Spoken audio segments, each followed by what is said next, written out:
well. And then by the time it got to like talking about what affects the disease cause, I was like, I am like 5 minutes behind. So I had to. Are we live? We should be. We'll see. Okay. Are we live? Hey, chat, do you want me to talk about Bakugan for the Don't, whole no, time? we've already heard it all. We Guys, haven't. I could go even further beyond. I will push past my limits. Is that a Bakugan joke? Some of us don't. Some of us just think that Bakugan is Beyblade. So. Well, technically, so there were like 2 Bakugan that had a ripcord and spun like Beyblades or Bay Wheels if you were into Bay Wheels. Which was a short-running series spin-off of Beyblade. You're making shit up now. No, Bay Wheels did exist. They didn't. I could go out and grab my Bay Wheels. No, you can't because they don't exist. I don't believe you. So what's the difference between a Bay Wheel and a Beyblade? A Bay Wheel is a big rubber thing that goes forward, and it's like a Beyblade but on its side, and it doesn't have like a little tip. I don't understand. I don't know. These words mean nothing to me. No. Yeah, a little bit. Okay. I remember the Beyblades that you like could buy and like piece together like piece by piece, but that had like the metal ring, you know, that they were supposed to be like stronger or something along those lines as opposed to the pure plastic ones. Those were fun. Okay, Chris, what have you brought for show and tell? Okay, so anyway. So here we have a normal Beyblade. This is Rock Leone. You know, as like you can Rock see, Lee from the anime. Because all the Beyblades from this era were based off of like star signs. And so this is Rock Leone. And then so these are Bay Wheels. I don't know what this is called. I wasn't a big fan of Bay Wheels, but I have them anyway. And basically, you know, it has like a larger connector compared to like a normal Beyblade spinner. And so you would do this. And then you would rip it and it would go forward. I lost the cord to them. Oh no. You can just manually twist it really hard and it'll be the I also same. have like these things, I think they were called like Monsuno or something. These were kind of weird. I dropped it. It's fine, you can just leave it. I have another one. And these were like little test tubes you like threw at things. And then it like shot out a little like monster. Oh. Anyway. Oh, I like it. Very neat. Well, so, I mean, I that had gave a us lot more original Bakugan, but my mother made me like sell them in a yard sale like so many years ago. And so I only have Bakugan from the new reboot. That's what happened to my Yu-Gi-Oh cards. Trevor used to have a million. I do also have a box of Yu-Gi-Oh cards. What are the dudes? The little they're not robots, the little guys that you build. Transformers? Bionicle? Oh. Bionicle. Yeah. Trevor used to have a ton of Bionicles and then his mom gave them away. And every so often he'll remind me that he's sad that he doesn't have his Bionicles. Well, because some of them were like, I don't know, like limited edition or whatever, and so they would be worth a lot of money. Although whether he would actually sell them or not, I don't know. He currently has a Bionicle, and it has like an exchangeable head, which is really cool. And he's got 3 swords and a chain. I'll send you guys a picture. Exchangeable head or mask? Mask. Just want to clarify. The mask are big things in the lore. I see. Got it. Well, Eric's not here. I don't know much about. I don't mean that in a bitter way. I Eric's have a at bunch work. of Bionicle. I just don't know anything about them. Or sleeping. Eric's sleeping at work. I don't know. Yes. He said he would watch us in between breaks. Okay, he's at work then.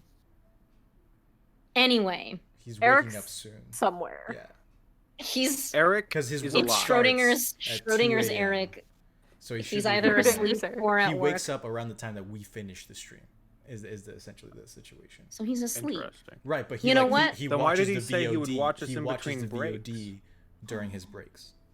Oh, on Twitch, he watches the VOD. Listen, some of us have had a very long day. Definitely. Some of us being me. I'm just trying to explain. No, I appreciate it. Welcome to TurnTables RPG. We are an experimental tabletop RPG stream where the continuous narrative of our story is passed along from GM to GM, allowing all of us to take turns role-playing as characters in the cast and flexing our GM skills.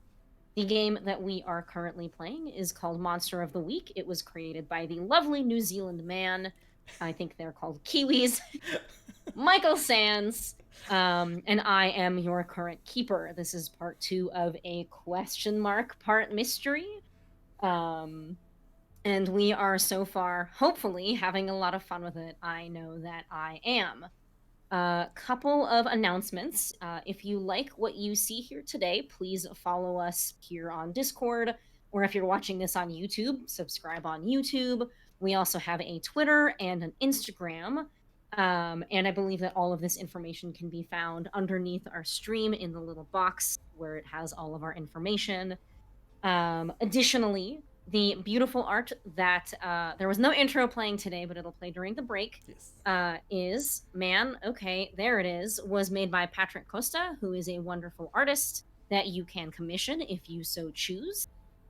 His handle, there we go, is at PCInc_, and he has both a Twitter and an Instagram. What am I missing?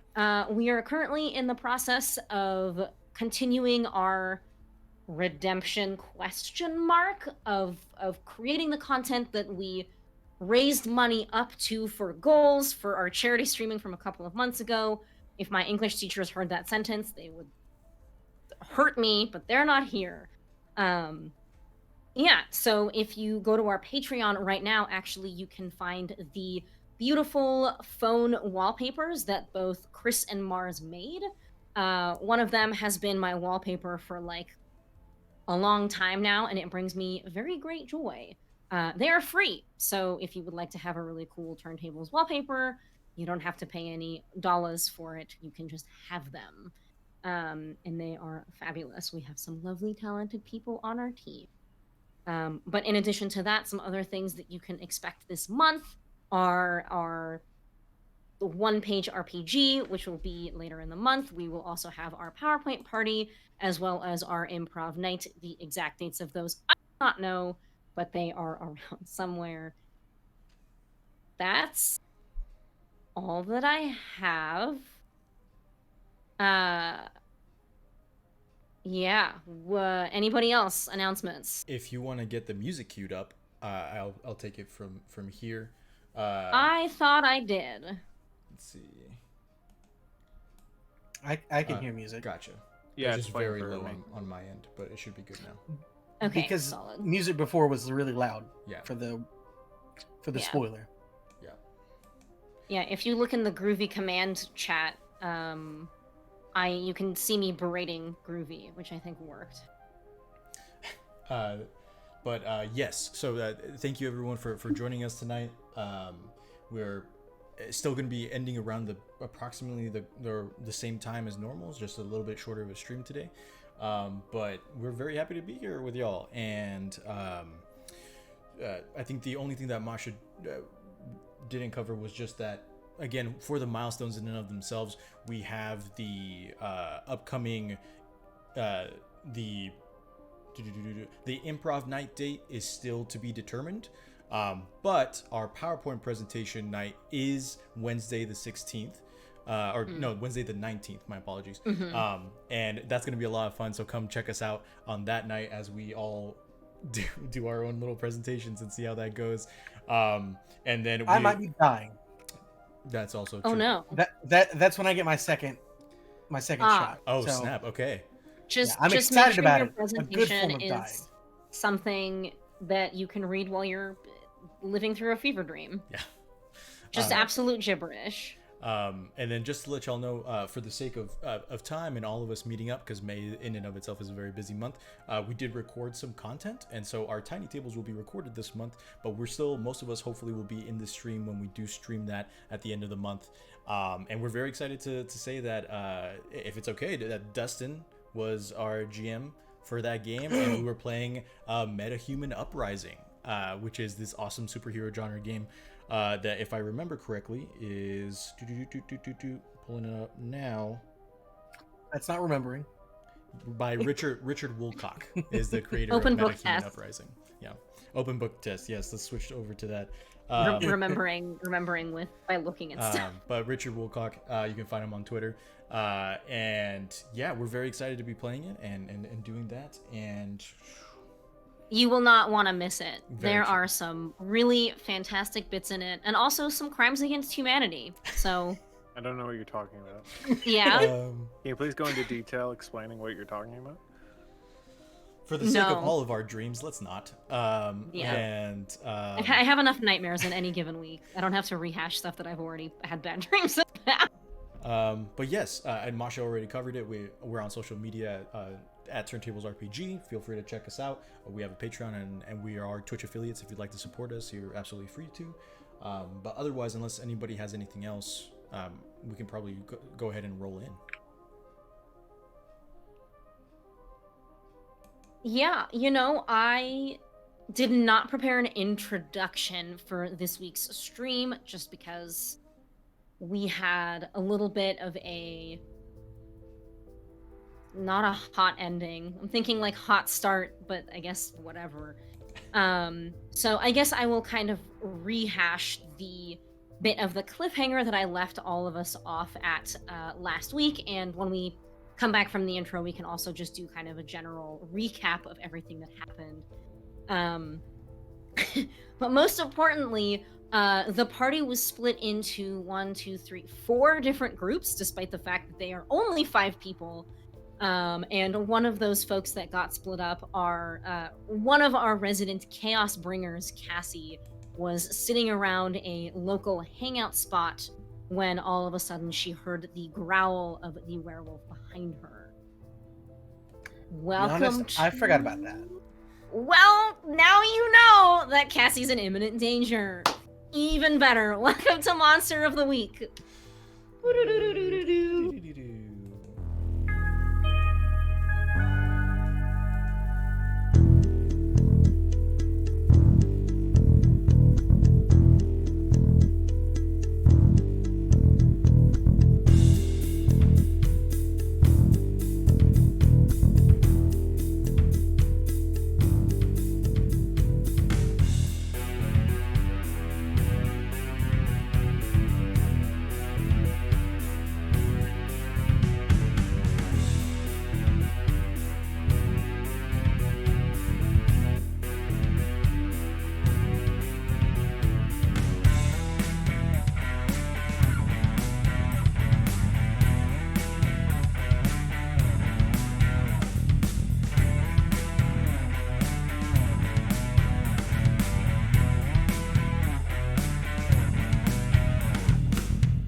Right. Well, no. Well, there was one time where Trevor and I were at the park, and a man mistook me for a high schooler and asked me if I wanted him to, he thought Trevor was my dad. Oh, okay. No. Oh no. Oh no. Okay. And I'm sure Trevor will come into the comments and mention what it was that I was doing that made him think that. When we were practicing volleyball back and forth, and this man came up and he was like, "Hey, I can coach you. Are you her father?" And we were both like, "Nope." No. I think he asked like 2 or 3 more times before he finally figured out that I am not in high school, Trevor was not my dad, and I do not need to be coached in volleyball. Interesting. So What a story. What a start to a story. What a reveal! What a twist! Oh Only on Masha, here. Only on Turntables RPG do you get this kind of content. The rest of you don't get to know. Hey, Masha. Masha, yeah. What did he say in chat? What that you were doing? Nothing.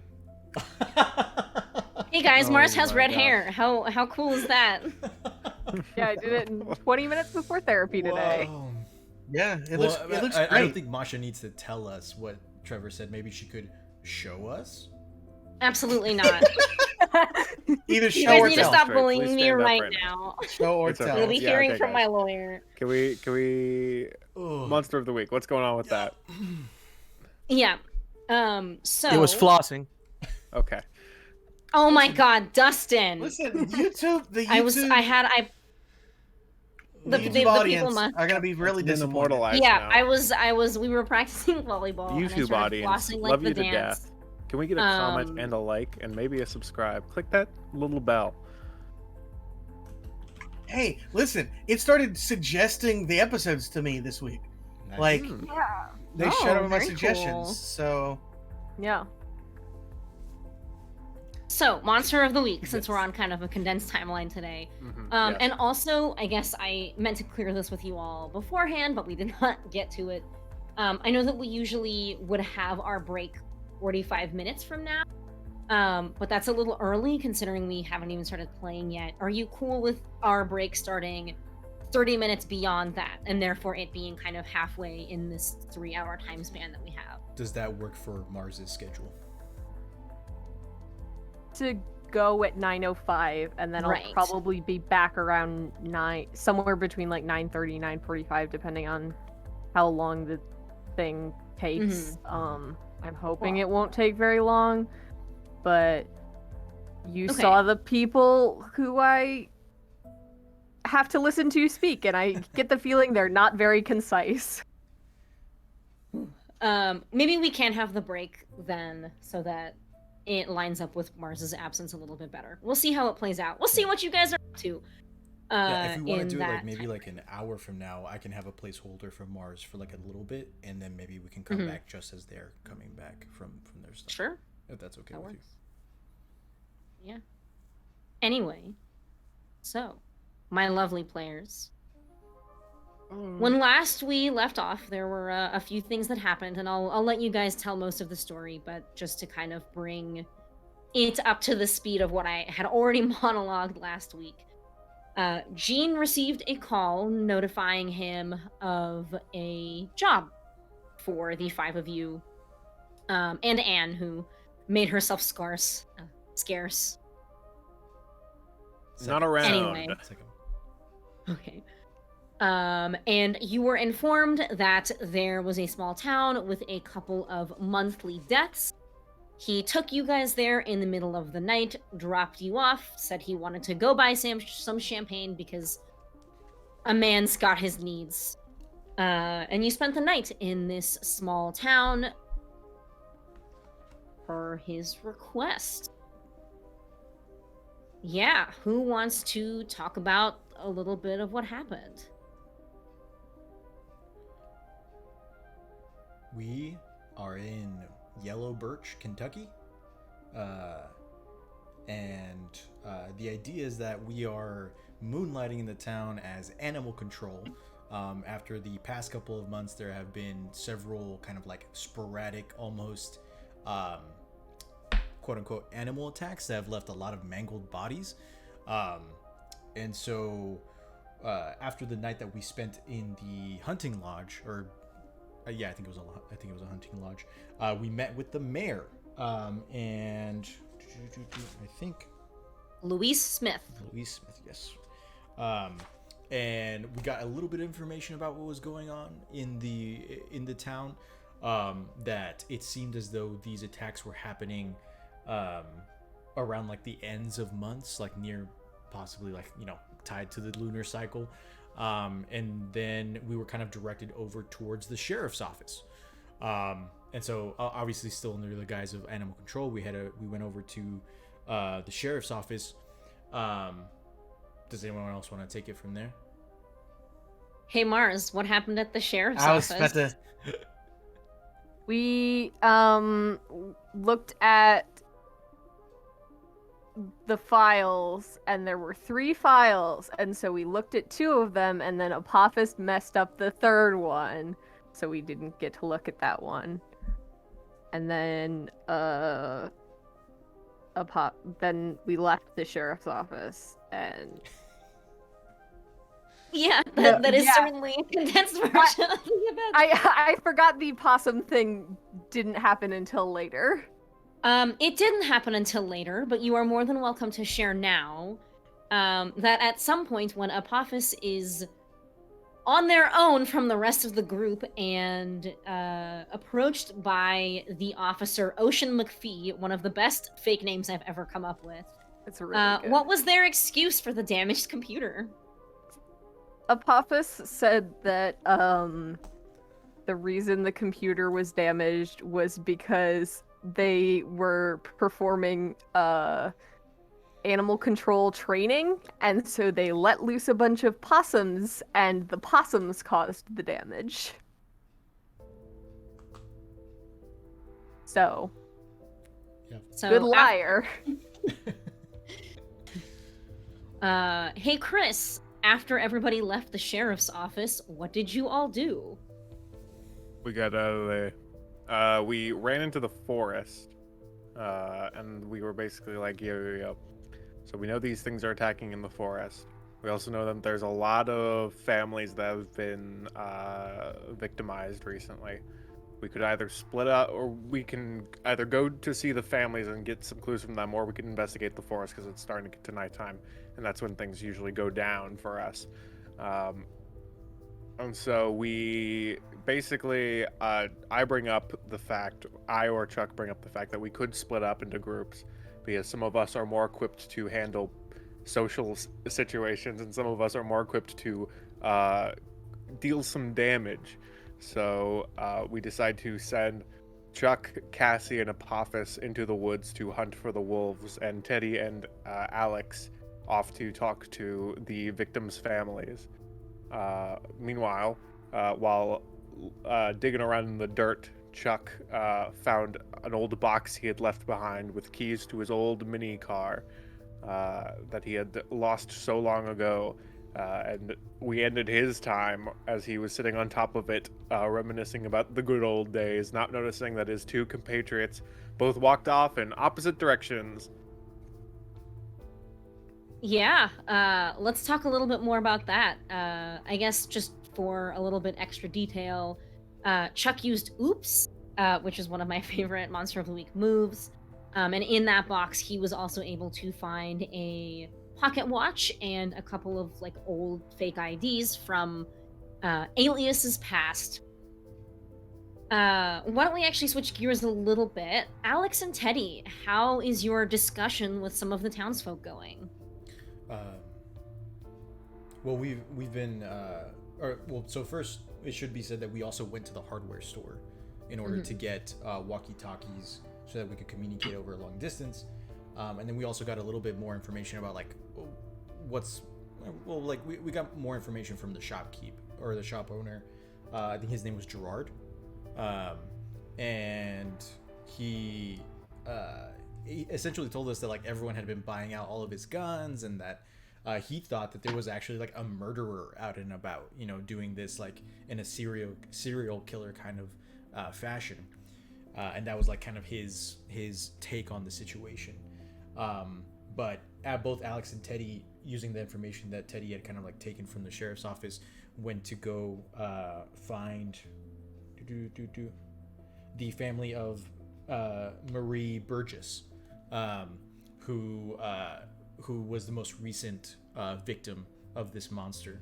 And I'm gonna let Dustin tell the rest of this one because Alex is a key part. Alex is good at bedside manner, and he's had to speak to grieving families before when it comes to that. So he kind of took lead when it came to talking to this grieving mother, and using the concept of wanting to prevent this from happening to other people, which is 100% the truth, at least as far as Alex is concerned, and I'm pretty sure at least the majority of the party would agree with that. She has kind of warmed up to them and seems to be willing to help, especially since I rolled really high and got to activate the critical of manipulate someone, in which case they become an ally. So we're going to find out how that turns out today, since we kind of ran out of time. But yeah, so that's what ended up happening with that side of my characters.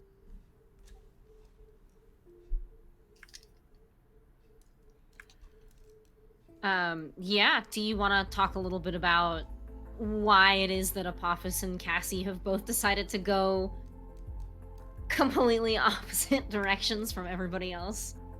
Because they're both chaotic monsters. Like, they are both complete and utter beings of chaos, quite literally, with the most recent reveal with Cassie, and they both wanted to act as bait, without telling anyone that was their plan the whole time. And yeah, so then they split off into two different directions to try and lure whatever this creature was to them. And Cassie won, as it turns out. Apophis lured the cops. Which, different kind of beast, that creature that turns into a monster under certain circumstances. Yes, so as it stands, Alex and Teddy are at the Burgess's family home. Apophis is in the woods running away from the cops. Chuck is reliving old memories on the hood of his old car, and Cassie is currently being loomed over by a large lycanthropic being, and also leaving. Goodbye, Dustin. Oh, he's back. Sorry, yeah, someone mentioned snacks, and I remember that I had some. So, I had a kiwi earlier, but anyways, you have to really get it in the. Hey, Saul, what you doing there, bud? What's happening? So, because I promised, I think that we should start back up with Teddy and Alex at the Burgess family home.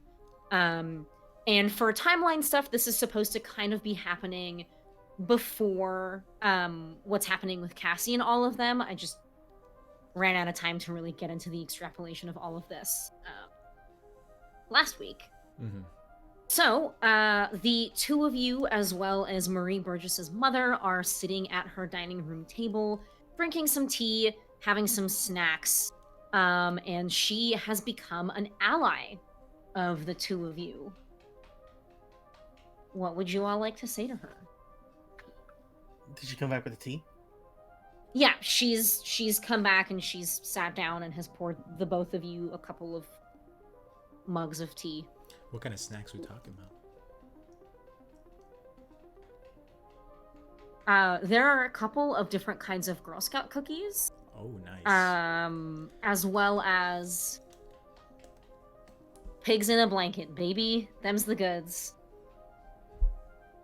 Pigs in a blanket being like the little cocktail sausages wrapped in like phyllo dough and baked. Gotcha. I'm hungry. Thank you for the tea and snacks, ma'am. These Samoas, haven't had one in a long time. It really hits the spot.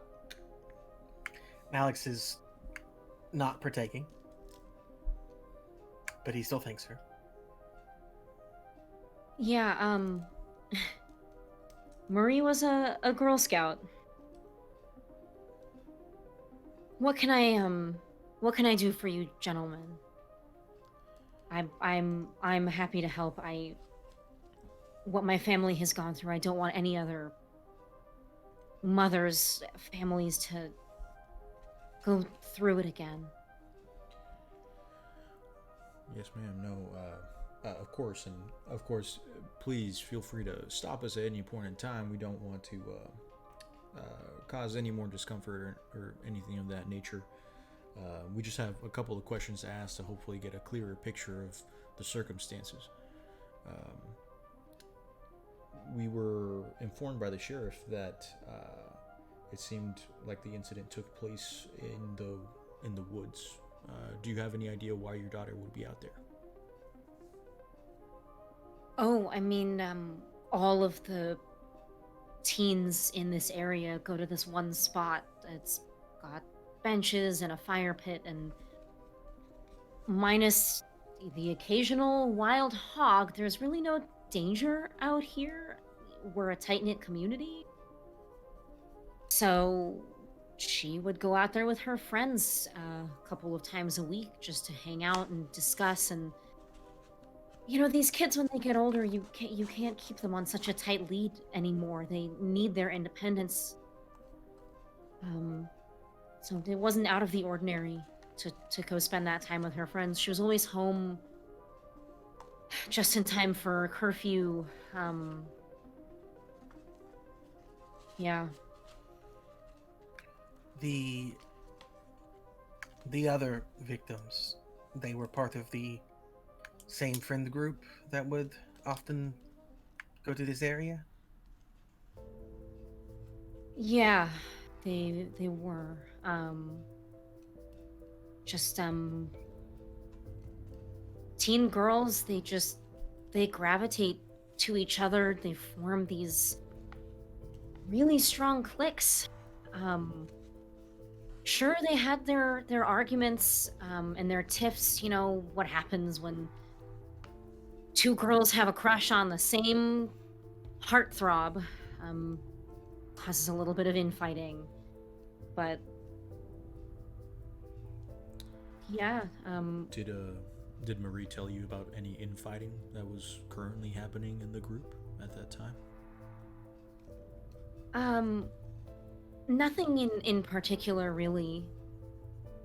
No, I can't really think of anything. I mean, it seemed like every week or two, she and the other girls would disagree on something, but they would always come back together. I have an important question that is also may seem like a strange one, but ma'am, do you think that this was a wild animal that did this?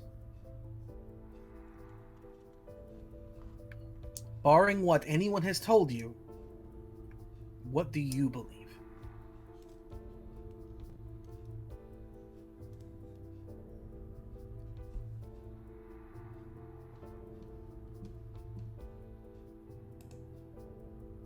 I don't think I know what to believe. I heard about the other attacks as they happened, and they showed me my daughter when all was said and done, and I didn't used to live out here. I grew up in a big city. We didn't get these kinds of things, but your guess is as good as mine. Do you have a running theory? I'll take anything at this point. Not yet. That's something that we are hoping to get to the bottom of, because it seems that there are at least some who believe that this was not the act of a creature and of a wild hog, and it's something that we take very seriously and that we would like to get to the bottom of, and if that is the case, just stop it. But were there any strange happenings around this time, either with your daughter or with anyone else that you can think of? Anything, even if it seems so small, or if it seems like it is something that you imagined. Anything at all.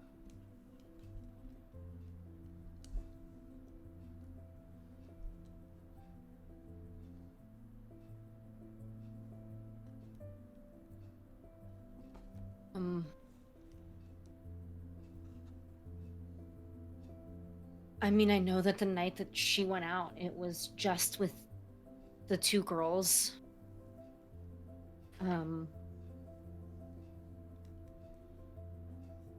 So I've talked to them, the cops have talked to them, they both said they saw nothing, but I don't know.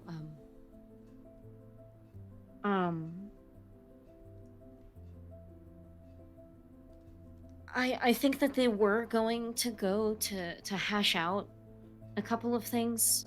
They had a disagreement, but I don't know what it was about. And again, I wasn't worried about them. These woods, for the most part, are safe. Ma'am, out of curiosity, obviously your daughter was in this friend group. Were they joined together by any other causes? You know, maybe an extracurricular, a club, or a sport. Was there anything else that kind of glued them all together other than their inherent friendship? I mean, they all like the same things: fashion, makeup, style. Boys? Some of them. I'm not here to judge. But yeah, they just, when we moved here, the girls just picked up on Marie's natural charm. Were they drinking, doing drugs? I don't know. I would have hoped that if they were, Marie would have trusted me to tell me. Absolutely. But they didn't find anything on her person when she passed. You mentioned that the night of, she was with 2 others. Yeah. Who are they?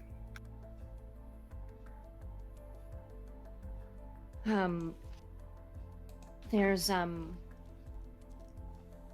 have to make sure I'm reading the right names. Stacy Allman, and Maddie Smith. Maddie Smith, as in the mayor's, related to the mayor? No, but I realize I gave them the same last name. Sorry. It is Smith, to be fair. Yeah, that's totally my bad. Let me... I mean, no, they can literally stay the same. Yeah, okay. Even I went to the same school with people with the same last name as me, and it's not a common one. Yeah, I just figured for a small town, you know.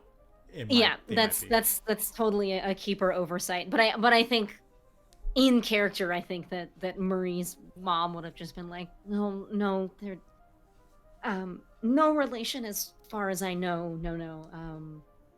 Maddie's mom, Savannah, is a single mom.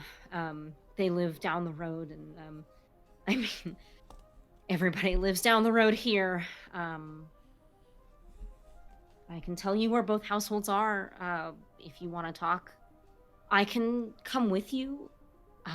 They might talk a little bit more freely if they're not just 2 strangers coming up to their door. Though I wouldn't want to. Or go ahead, Alex. I think we were both going to the same point there. As helpful as that may be, I wouldn't want to put you out, especially since you... And he kind of nods to the little boy that was there when they came in. It's like, yeah. Teddy just kind of nods.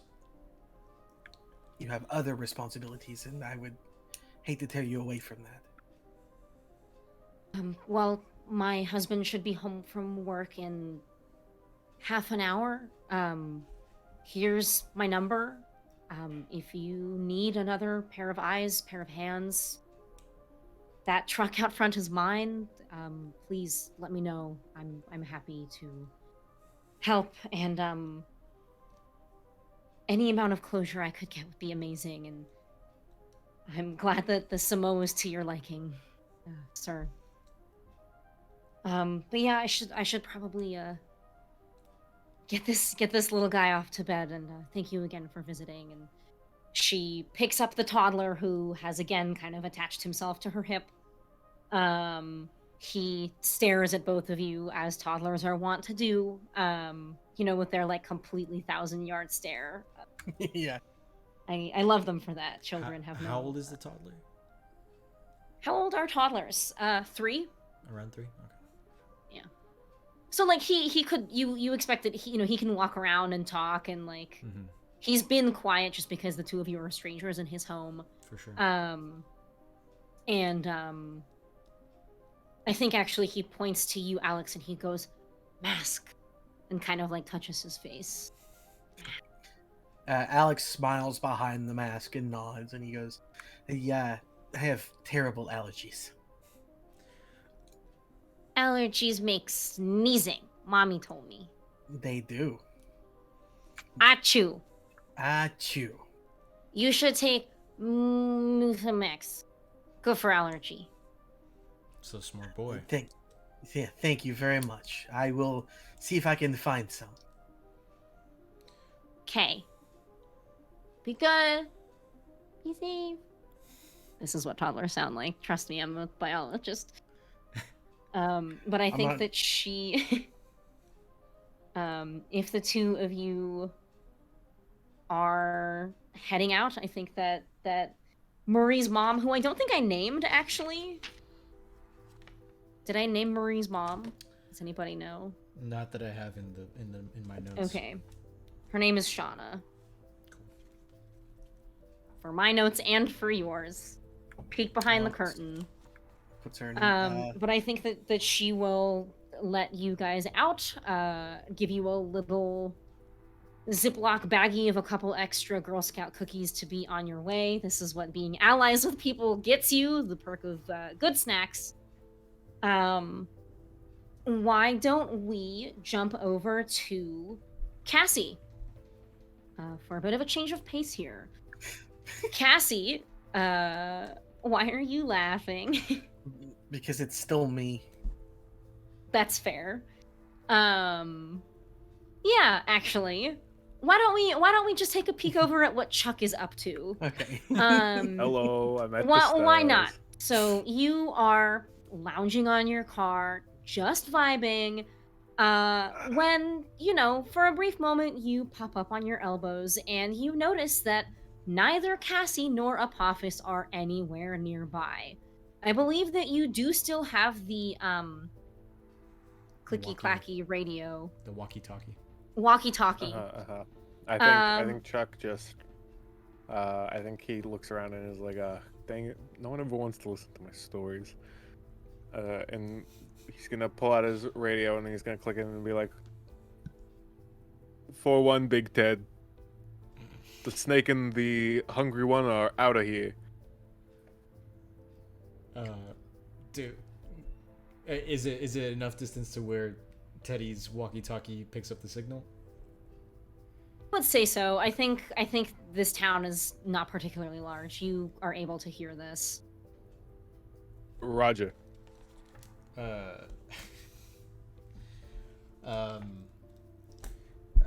Big Ted to Child's Play. What Chucky? No, okay, never mind. What do you mean they're not there? Oh, they left. I don't know where they went. I turned around for like a minute and they already ran away.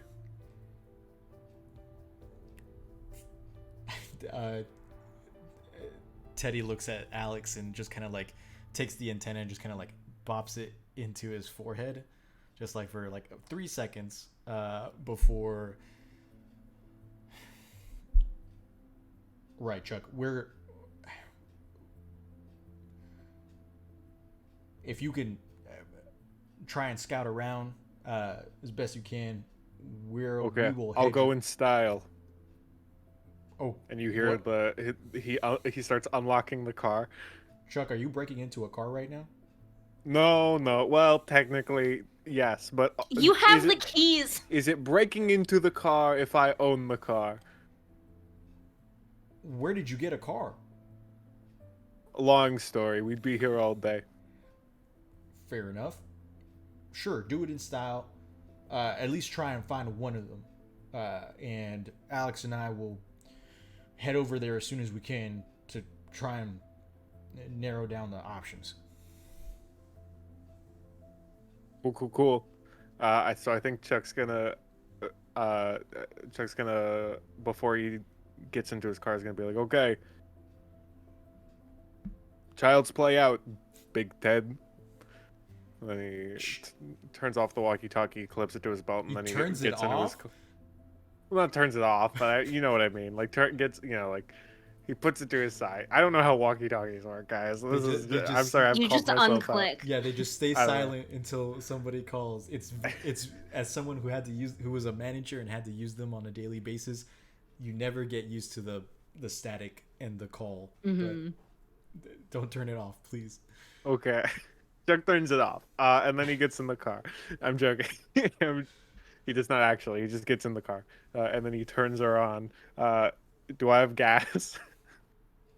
Yes, for the sake of this, you actually have a full tank of gas. What would you like to do? Are you looking for someone in particular? Are you just vibing? Tell me I'm about gonna start driving straight into the woods and find someone. Okay. Wait, Masha, if I remember correctly, the car was like on a trail, right? Like it was on a service trail into the forest, right? Yeah, the way I'm imagining it is one of those like all dirt fire trails. Like rangers only kind of. Yeah. It's so Chris, you're driving it like into the forest. Yes. Off the trail. Yes, I'm a driver. Cool. I just wanted to clarify. This mental image just brings me so much just sheer joy. So for the sake of this, I would like to know, like, if you were trying to find. I guess you don't necessarily know that. I don't know they're split up. Right. I'm just trying to find someone. Yeah. So what you're telling me here is you are hopping in your Lambo. And you are just trying to find someone, correct? Yes. Just anyone. Okay. Maybe I start honking every now and then just to be like, beep, beep. Lord Almighty. I'm okay. Here. I don't know. There's a lot happening here. Go ahead and roll investigate a mystery for me, please. Okay, cool. So I get a +1 ongoing while driving. Sick. So this is my cheesy way of boosting my stats. This is beautiful. Cool. Oh, okay. That might not help at all. Oh, I rolled a 2 and a 1, plus my sharp. So that's a 5 with my sharp, then a 6 with my plus ongoing. So that's it. That's all I got. Okay. Starts car, punches it, slams it to a tree. Car explodes. Okay, here's what happens. No explosions, all right? Here's what happens. Oh. I'm sorry, I have to take a deep breath here. Chuck, you are so happy to be back in this old car. But listen, no one has let you drive in a very long time. You haven't driven in a very long time. And let me tell you, when you haven't driven in a very long time, driving can be a little bit difficult. And you can tell that someone's been using this car in a while, for a little bit. And they've kind of souped it up, honestly. You put your foot on the gas gently, and the car barely inches forward. And you're like, oh, this baby needs some juice. You floor it. And as you floor it, the car just goes 0 to 60, baby. Into the woods you go, branches crackling, like birds angry. And before you know it, the biggest tree in this forest is far away and then very, very close. Oh, no, here I go. The hood of your car is now bisected by a very lovely poplar. What trees are in Kentucky? Dustin? Is that the second time we've brought up poplar wood? Yeah, it's an oak. It's an oak. It's a hearty oak tree. Your alarm goes off. You don't take any damage. However, from not too far away, you hear the voice of someone you already know to be Ocean McPhee going, "Now what in the fuck is going on in this forest today?" So I'm now. So I'm assuming what you're telling me right now is I've broken my car because I've now driven into a tree. I think Chuck slowly turns down the window and be like, and he's gonna look at the officer and be like, "Any problems, officer?" Just some young blood driving out, getting a feel for the roads. Feeling the cement under my rubber. I've met you already. You were with that weirdo who told me that opossums were loose in my office. Oh my god, I'm not highway patrol. Can I see some license and registration, please? Chuck almost says which ones, but he doesn't. As he starts flipping through and he pulls out a license that says Teddy Ulysses Franklin and hands it to him. Fuck you. Okay. I think that with that, we should probably jump over to Mars. I promise I will come back to you. Let's jump over to Cassie, who now, I think that our timelines are probably all merged up. Cassie, you hear a low growl and loud yeah behind you. It's been a long day, y'all. I'm sorry. I had it muted. Can you repeat that for me? Yes. Cassie, you hear a low growl and then a yeah behind you. What do? I wasn't paying attention. Can you do that one more time? Sure. Cassie, you hear a low growl and yeah behind you. What do? If you ask me one more time, I'm leaving. Can you do it backwards? Just don't. Okay. And then laying on the cold, hard ground. All right. Anyway. Hey, Cassie, what are you up to? Come on. Give me.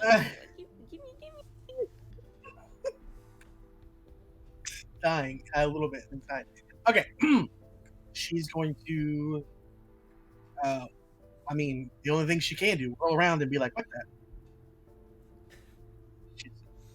You turn around and you see a werewolf. I don't know that you've ever seen one before, Cassie, but oh boy, did the movies get it right. This thing is tall, it is hairy, it is snarling, and it's a little bit stinky. I thought you were about to say sexy, and I was really going to be concerned. It's a little bit sexy. It's a wolf, Cassie. There's a wolf. You can tell it's a female werewolf because it's got bombardoms. Oh, why does it need those? For our fans in the furry community. Yeah, you lock eyes with this big hulking creature, and it starts to swipe up its paw at you, ready to swing. You have a moment to react, Cassie. What are you going to do? Scream, but also shoot it with lightning.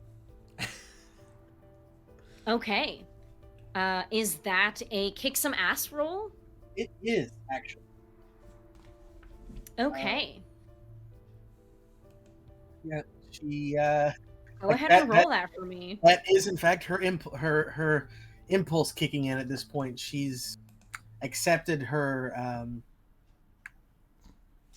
and she's just raises her little folk-eyed gemstone thing, says a quick yelp of, why'd you make that face? Oh, I see. Anyways, I'm going to just roll.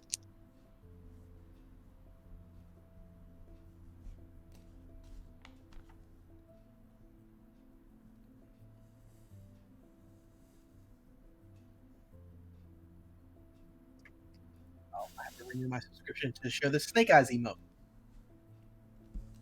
Oh no. Oh yeah. First two rolls are not going great, guys. Fun for me.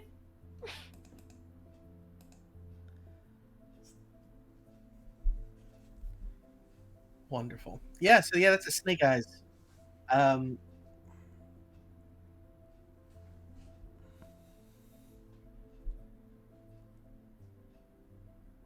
I have to draw attention to the fact that Trevor has said, would a sexy female werewolf have like 8 breasts? That's for Trevor, I love you. Art somewhere. That's for the fan artists to decide. Can anyone make an animatic of this scene and have the werewolf be very sexy, just for personal reasons? think I'm gonna have to retcon some stuff about this mystery if we keep going down this route. Dustin, thank you for the subscription. So, now, can you remind me, is this one of those things where... I know that when you use magic, you have the thing where, like, a mixed success doesn't have a bad thing that happens. Is that for failed rolls for this, or is that a completely different thing? No, this is kick some ass. That is specifically for just okay. Use magic. Yeah. Cool. So I think what happens is this. You scream, and you ready your hands to perform this magic. You've done it a few times. And as you scream, all of the energy that was going to go into that magic instead goes into the volume of your scream. And all of a sudden, this werewolf is just screaming with you, and screaming and screaming, and you two are just screaming at each other like those videos of like two lynxes just yelling at each other in the middle of a road. And the werewolf breaks its kind of strangeness and takes its paw, slashes it across your head so hard that you fall unconscious. Oh, okay. You will take 1 point of harm. You are not unstable or anything, but you are no longer in the realm of those who are awake and alert. So, let's cut to Apophis, since Mars, you have like 5 to 10 minutes before you have to go, right? Yes. Okay, I think this is good timing. Apophis, you are running through these woods, looking over your shoulder to see if Ocean McPhee is following you. You hear a loud crash in the distance and a car alarm go off. You can kind of anticipate what's happening here, and as you are about to turn to maybe head that direction, you see a flash of light, and in front of you stands your friend Anne Darelay. She looks exhausted, and she just locks eyes with you and says, I'm trying to make things right. I'm trying to make them understand, and they won't. I know this is a really big ask, but my superiors won't make any deals with me unless you come with me. Do you trust me? And she puts out her hand. And Apophis puts their hand in hers and says, absolutely. I can show you love. Anne takes a deep breath, lets out a heavy sigh, and you see a tear roll down her cheek. You look at her more closely, and you can tell that she's been fighting. Not just emotionally, but physically. Her typically super white undershirt is ragged and dirty and bloody, and she relaxes a little bit when you take her hand. And then the two of you disappear out of the forest. Where you appear is a place that Anne has told you about a couple of times. You are met with a horse who neighs and sighs when he sees you, and he says, I don't remember Jeff's voice. It's nice to finally meet you, Apophis. I thought it would be a very long time. The tribunal is ready to see you. And he canters over to a big door, kind of points at it with his head, and says what Anne has heard before. I don't have opposable thumbs, you'll have to do it. And Apophis is just going to look at Anne. Anne will nod to Jeff the horse, give him a sheepish smile, and say, Can I pet you? Can I pet you now, please? And he just shakes his head. She reaches for the door, opens it, and the two of you walk into a glowing white space. No pets. One of these days we'll get to pet Jeff the horse. Today is unfortunately not that day. Yeah. Teddy and Alex. Yeah.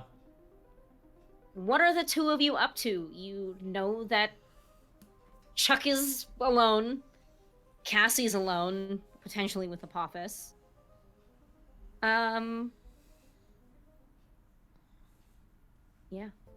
What would you like to do? Would you like to go to someone's house first? You wanna vibe? Hit me with it. What's the plan? We're gonna go to a local malt shop. Oh, sick! There's a Hot Topic here. That actually sounds still really open. nice. That sounds really nice, even if it is a Hot Topic.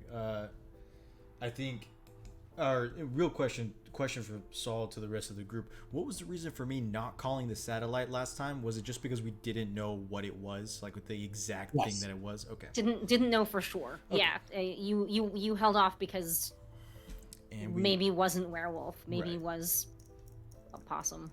A were-possum. Wreaking havoc. Yeah, okay, and we technically still don't know. So, I think Teddy's going to look at Alex and say,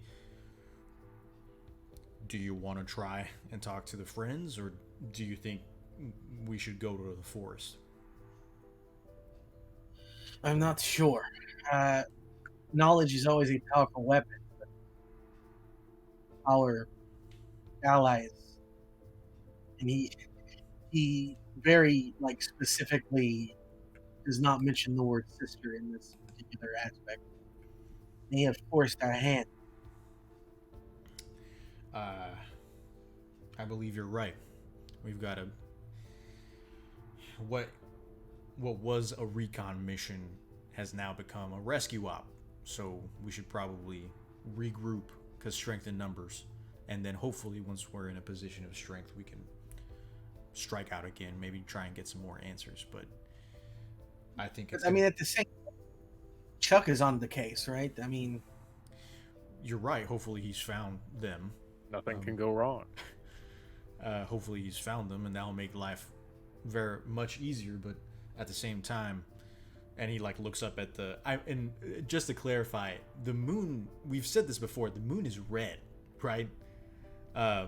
So the blood moon is currently in the sky currently. Yeah. And so in all of its beautiful glowing glory. Exactly. And so all the enemies respond. And so Teddy's going to point up to the moon and say, I think we're clocking in for the night, and we better get ready for a long one. I just wanted to talk to people and just, I don't know, get information for once. Can always split up even further, baby. Come on. Guys, I hope you're ready for the finale where it's just Alex talking to people the entire time. Honestly, not a bad. That's actually kind of cool concept. And I think that it is at this Alex point going around asking people questions. It's retroactively unfolding the mystery. Everything's already happened, but Alex is trying to. Anyway, whatever. There's jazz music playing in the background, and Alex is that fateful night. Ooh, it's like a noir noir. thing. I saw her from across the bar. Sometimes your girl good at storytelling. Sometimes she makes whatever noise that was come out of her mouth. It is at this moment, Alex and Teddy, you were trying to determine what your best course of action is, that you hear a scream echo from the woods. And normally you can tell, you would not hear this, but it is loud. And you know that your Scream Queen, Kathy Mulligan, has been taken care of. She's dead. She's sleeping with the fishes. All right. She is literally. Yeah, you hear the scream. What is it in this immediate moment that the two of you would like to do?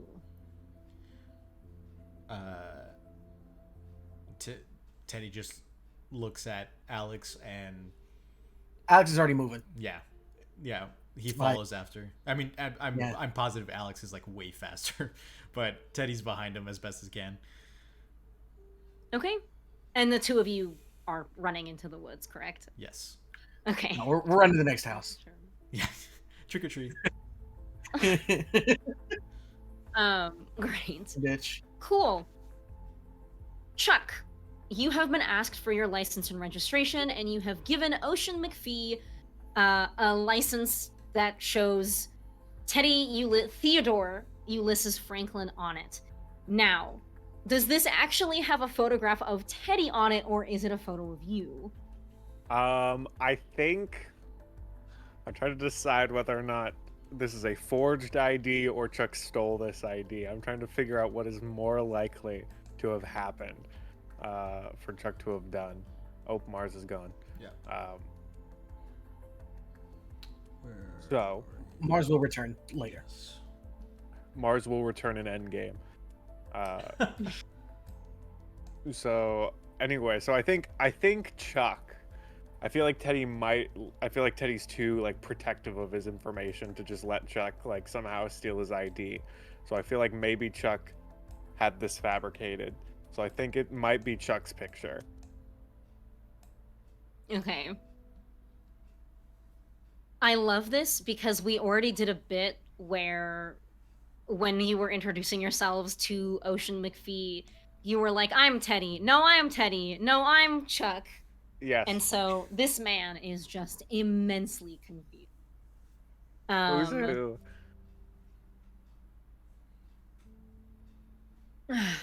Haven't driven her in a while. Got a little kick to her. I can see that. Sir, I really need you to step out of this vehicle. The hood is currently smoking, and if it explodes, please don't make me clean up any more messes today. I would get right in the creases. It would be a pain to clean me out. I'm sorry? I'm old. Right. Lovely night. What brings you here? I ran into your friend, the Was Apophis in their snake form when the officer found them? Okay. I don't think so. Okay. They were in their human form, I believe, but the officer shot at them, and the bullets did nothing. So. Oh, okay. Okay, I remember we did describe that. Yep. This officer is going to look at you and is going to take the ID, and I think that he is just sick of everything that's happening. He looks it up and down, and he's just like, I thought that you were Chuck. Are you telling me the other guy's Chuck? You know how I'm old and kind of crazy? He's like me, but 10 times worse. I tell you, he's coming up with the craziest things all the time. So, they sent us animal control people, and one two of which crazy. are old men who can't seem to keep their own names straight. One of whom... I kept my name straight. All right, sir, I'm not trying to accuse you of nothing.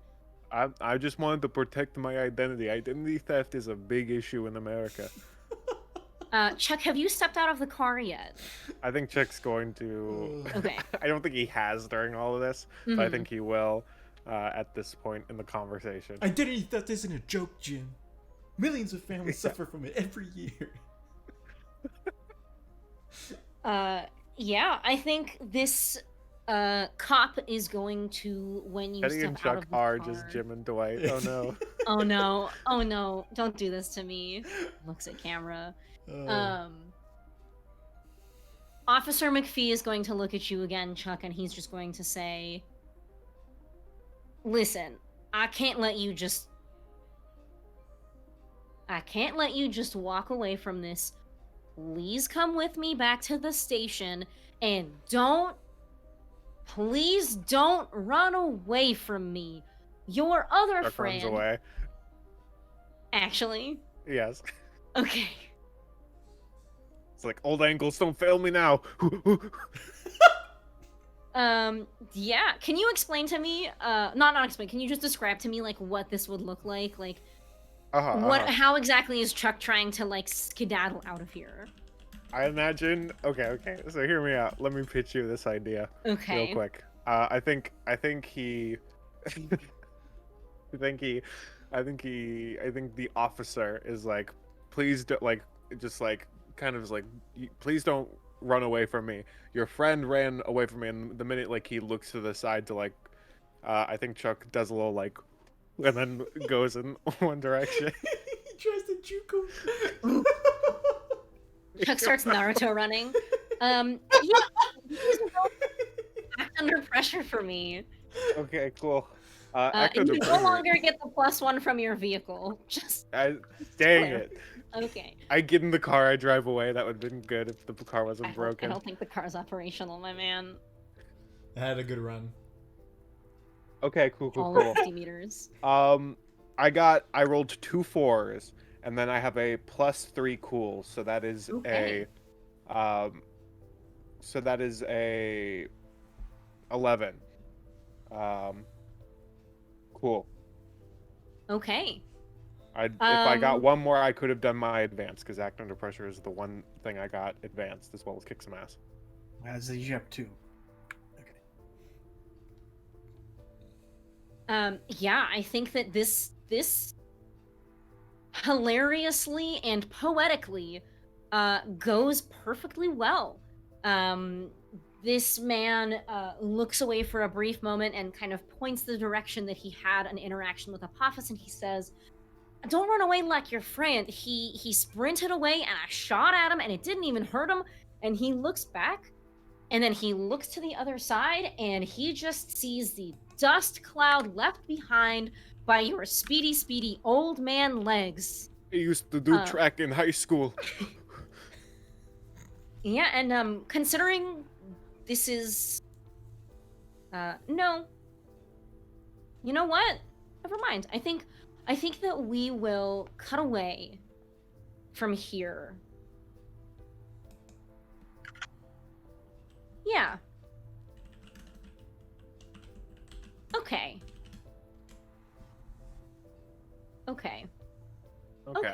Let's do this. Okay. And this is the last thing that I will say before we take our break.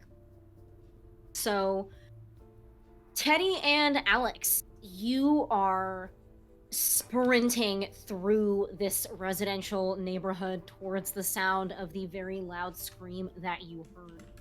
And as you are jogging, something runs past the both of you, faster than you can even notice. The only thing that you really get is the flash of dark brown fur. And before you even have a moment to turn around, you hear this just sickening gurgle another few feet ahead of you. And on the ground is an older woman, her stomach ripped to shreds, blood seeping out of her mouth as the last words that you hear from her are, "Oh God, please help me." And with that, we will take our break. Oh, man. All right, gang. We'll be back in 15 minutes, approximately 9:30. Wow. Good thing the doctor's on the scene. Not sure how much we could do with, guts on the floor, but yeah. Right on.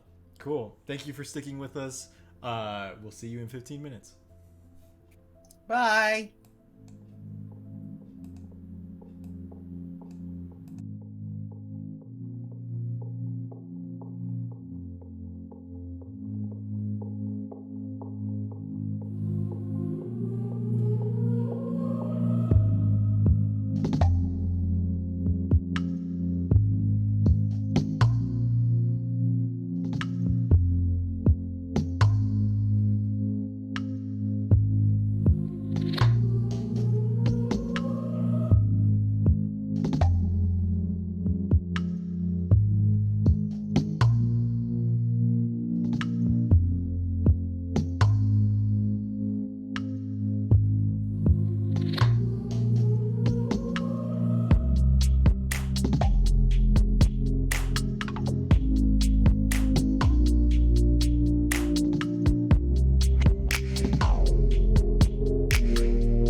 My name is Dr. Alexander Rose, and as hard as it may be to believe, I am a vampire.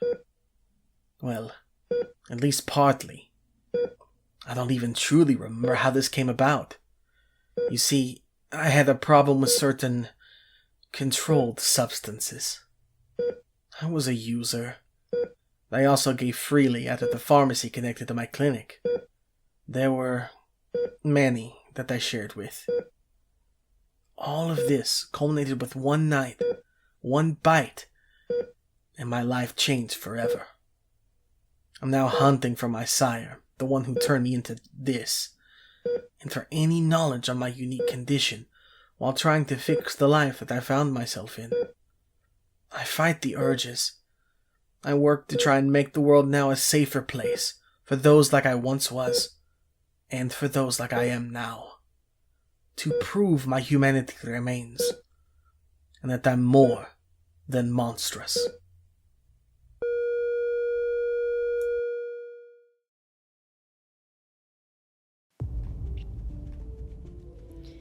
My name is Anne Darelay, and it's lovely to meet you. For the bulk of my career, I've been a dating coach. This has been a bit contentious for my parents, who think that there are more respectable paths for me to take. What's important to me is that I'm helping people. That's not what got me to where I am now. One day, I stirred from a nap with a message from an unseen deity looping through my head. The apocalypse is coming, it said, and it is your duty to ensure it comes to pass. Something inside me had woken up. As silly as it sounds, I had powers. A year has passed, and I'm no closer to learning the origin of these powers, or bringing about the end of days at that, but I've still found a way to put them to good use. If you ask politely, I'll still give you tips on flirting with a beautiful stranger at the bar, but if they turn out to be a shapeshifter, then I'll be the one to take them out. I am the head of Apophis, the Egyptian snake god prophesied to swallow the sun and bring about the end of the world. I was summoned from my slumber about 20 years ago by a group who didn't understand the weight of their actions, by a group that failed to acknowledge my power. And so I was split. I should have been risen as a horrifying, monstrous snake, large enough to swallow the sun, but instead I'm just the head of one. As I wondered, contemplating the life I now had before me, this form couldn't bring her about the end of days, I began to appreciate the world around me and see what it had to offer.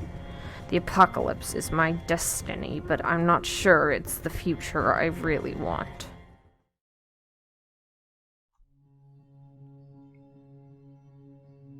Huh? Oh, hi! I'm Cassie, and I'm dead. Well, okay, not really dead. Anymore. I think. It's a long story. A longer story than I really have time for right now. I've got something cooking, so just a quick introduction. And then I really need to go. What is there to tell, though? I died for a while. How I died is... it's unimportant. The important part is that my brother Alex and his friends brought me back. And when I got back, things were different. I think I'm a bit taller, I've got quite the appetite. Oh, and I can use magic. Maybe I should have led with that, huh? Well, I got there eventually. Now, I've joined up with the group, and I'm doing everything in my power to be a part of them. It's a long road, I know, but the world needs saving. And if I can help to keep it safe, then I have to at least try. I may not have full control of my power yet, but what's a little bit of chaos if it means saving the world, right? Right?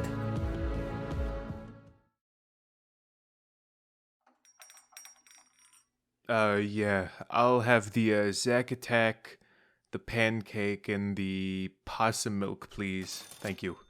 Oh, jeez, I didn't see you there. Hold on, let's walk and talk.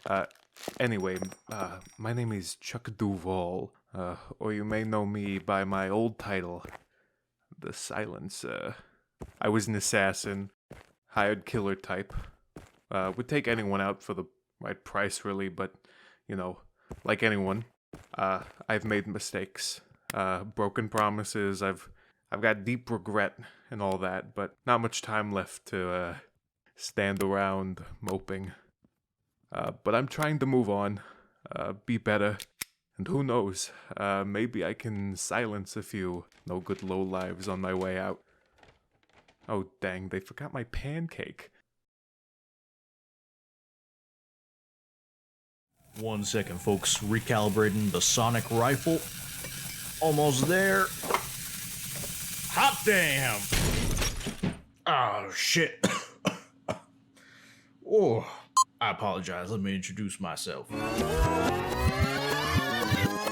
My name is Theodore Ulysses Franklin. You can call me Teddy. Born in good old San Antonio, Texas, back in 1959. My mama was Mexican, my daddy a cow rancher, and sí, hablo español. After graduating from MIT with various degrees, I delved into some of the fringe sciences. There, I discovered the existence of the supernatural, and I realized my purpose: researching the unexplained and protecting normal folks from the terrors in the dark. My savings went into building Old Tex, my mobile base of operations, out of the scraps of a 442 Atlantic steam locomotive. Old Tex and I travel across the country, fighting monsters, protecting people, and riding the rails.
That is what Apophis says. Yep. I'm a little stinky boy. Little snake boy. That's Apophis's trademark. About to eat sun. Are we live again? Yeah, the Like, audio's is there audio? the audio's been on since Stinky Boy. Oh, good. Snack check, baby. I am having a tamale because dinner is not ready yet, so this is my pre-dinner snack. Ideal. I made myself tea. I'm having Hello Panda chocolate. Nice. Mm. That'd be great. I didn't make Top myself tier. a snack. I'm just gonna keep drinking the tea. Caramel over there. Likewise, I do not have a snack because I actually got to eat dinner at a normal time.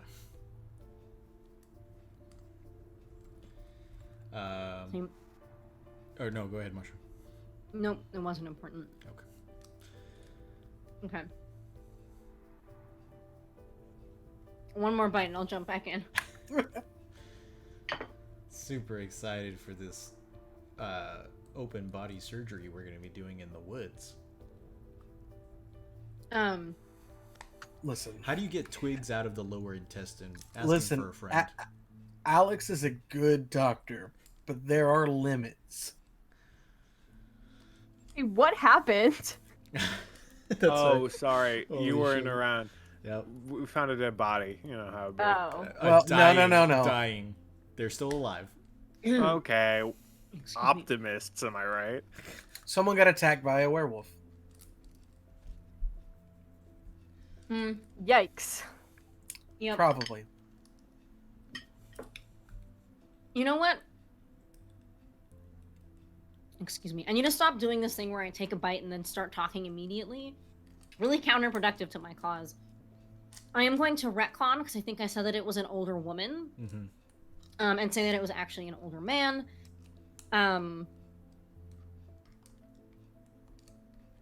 Yeah. Alleged werewolf, yeah. Alleged werewolf. It could be 30 to 50 feral hogs. We don't know. I'm All standing thinking on the top hogs. of each other. Yeah, the two of you, I presume, rush to the aid of this person. And you can tell that they are just absolutely on death's door, holding on by a mere thread. As you look at them, they look a little bit familiar. You didn't interact with them per se, but you recognize that they are the person who Shitter guy. earlier in the day was hoping to obtain some plumbing products from the local hardware store. Shitter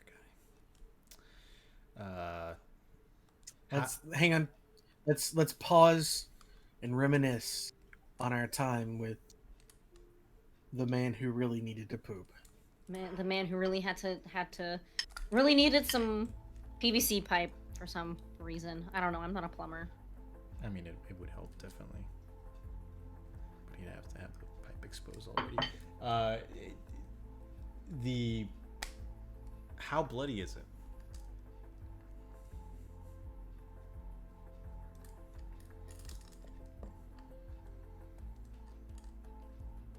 Hey, Alex. Yeah, what's up? Oh. You know how sometimes when you're around blood and it makes you feel some type of way? Dude, this blood making me feel some type of way. You know how sometimes you see blood and you're like, that's the goods right there. I would like you to, baby. I don't know what the name of the move is. I would like yum. you to either be hungry or resist that I temptation. think it's act under pressure. It is act under pressure. Yeah, it's not a Okay. specific move. It's God. Alex's curse. Yum, If there's an opportune time to feed, I have to roll not to take it. Alex want bleedies.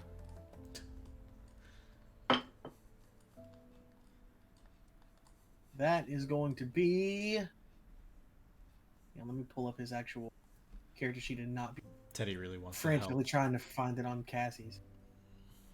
What? Teddy really wants to help in this situation if it goes wrong. How? Talk to him. There, Alex is a very logical person. He just needs to be talked down. Well, I got 11. There you go. Okay. So I mean, you can help me get a critical if you really want to, but we are so No, bad at making Alex eat people. We have to keep trying. That's the thing. It's a numbers game. It's legitimately a numbers game. It'll happen in the finale, At a guys. certain point, he's got to fail. While Alex is talking to a bunch of people during the finale, one of them's gonna prick his finger, and he'll just go wild. And Alex will be like, "Wow!" Okay, now hang on. It's not. Hang on. I do want to point out that it's not just the sight of blood that drives him into a frenzy. It is the perfect opportunity to feed, which is a little bit different. If someone's like, "Hello, I'm an international neck model," Alex is just gonna be like, "Oh, what's going on?" Not if there's like 50 people watching the international neck model, no. But like it'll be like, "Hello, I'm an international neck model. Welcome to my dressing room." Is that what the rule says specifically for that one? Yeah, for like the force feed or whatever, the life force feed. You must subsist on living humans. It might take the form of blood, brains, or spiritual essence, but it must be from people. You need to act under pressure to resist feeding whenever a perfect opportunity presents itself. That's the exact wording. I feel like this was a perfect opportunity. Yeah, in the woods with no one around, about to die. Woods, no one around. The person's already dying. Yeah, this was a good time for it. But like, if someone like gets a paper cut in the middle of an office with 50 witnesses, probably not an opportune moment. So unless you want to do a hard move, on that. Which I guess so. Depending on the situation, obviously. Yeah. So, I like this neck model shtick. We should go along with this in the finale. Yeah. Alex, write that down. You feel this momentary draw, this momentary hunger when you come upon this dying person, but you are able to push that temptation away very quickly. And I think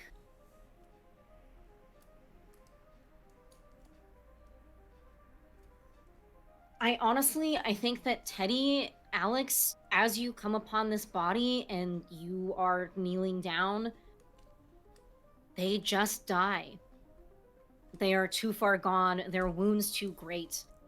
You are welcome to try something, but I think that both of you would know with what you have seen in the past that this is not the kind of wound that you can come back.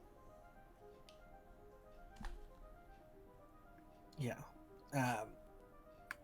There's near impossible odds and there's futility. And Alex has been trained to know the difference. Especially in times like this. Teddy's calling the satellite. I think he's if the body's no longer breathing, then he's just going to stand up and he's going to call the satellite. He's going to make an order for silver weapons, and silver ammunition, and silver ball bearings for Apophis, and he's gonna try and get it as soon as he can, whenever the keeper deems it a good time for it to appear. That's just how I've homebrewed this new workshop to work. So. And you have to roll for it? No, because I didn't have to roll for old text. It's just like I'm just letting the keeper essentially decide when the satellite drops and I get those tools. That's the only thing, is that as opposed to old text where I could just go into the workshop and then roll for those, because I don't have actual immediate access to it. It's just kind of like whenever the keeper decides. Okay. But you will roll for it at that time, I guess. I if y'all want me to roll for it now, I can. Otherwise, it's either or, really, because Teddy's not making it, right? It's the machine. He's just like essentially placing an order.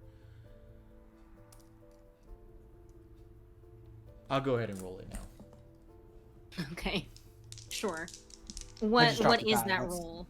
So that roll is the fabrication workshop. Since most of your equipment is a bit unorthodox, probably illegal, you make most of your own gear. If you need a special item, roll plus weird.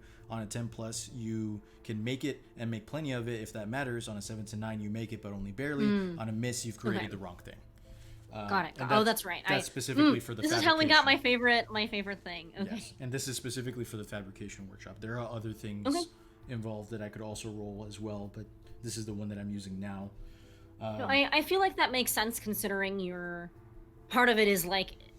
I think that this can definitely factor into like it getting to you on time more so than like what it is that actually, I guess, like compounded on like what you actually get. Sure.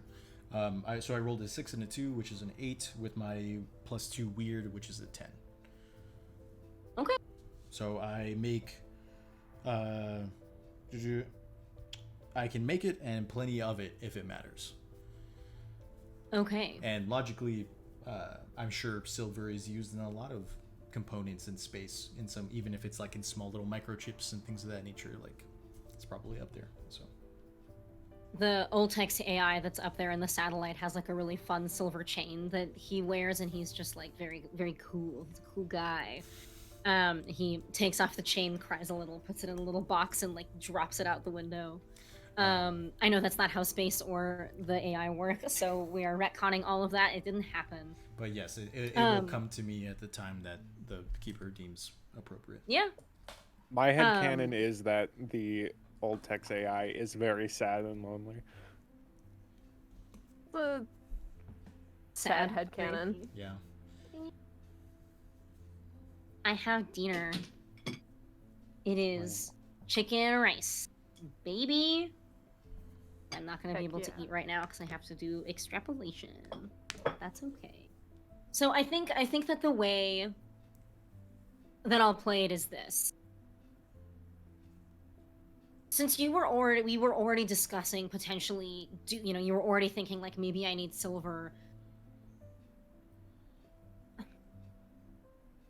I think that the way that this is going to work kind of like in narration is you probably sent a message up to the satellite originally saying, prepare to make a bunch of silver stuff. And you get a ping immediately back from your AI saying, production has started, materials will get to you within half an hour. Cool. Teddy will set a timer, and he's just going to look at Alex and say, what do we do with the body? Examine it. See what we can find out about the creature. There's nothing really more that we can do. Alex's stomach's like a tiger. It can it'll burn up all the meat. Right? I don't know if that's how that. I think I saw that in Tiger King. They told me that in Tiger King, and I accepted it as fact. Alex also doesn't eat people. Well, no, hold on. He eats some of people, the liquid bits. Hey, Chris. Chuck is currently running aimlessly through the woods, or perhaps he has an aim. Well, if I find someone cool. Yeah. As long as it's not the cop. I think you can tell that this cop has started to run after you, but you have enough of a lead on him that you can make it pretty far. I think that at the same time that everybody else heard the scream, you did as well. Not long after you started running away. What would you like to do? I think Chuck is running. He hears the scream and quickly diverts his path to the way of the scream. Okay. Yeah, I think. Yeah, no problem. I think that you were already kind of running in that direction anyway, and you are able to stumble upon this area that you were trying to find in the first place with your very when you were digging through the dirt. And what you see at the site is a currently bleeding a little bit Cassie unconscious on the floor. Okay, cool.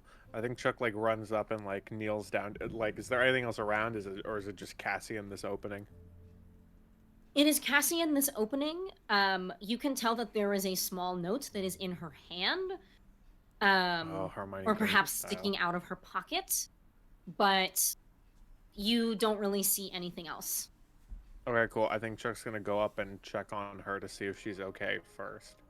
I don't know if I is she cool? Is she like immediately dying?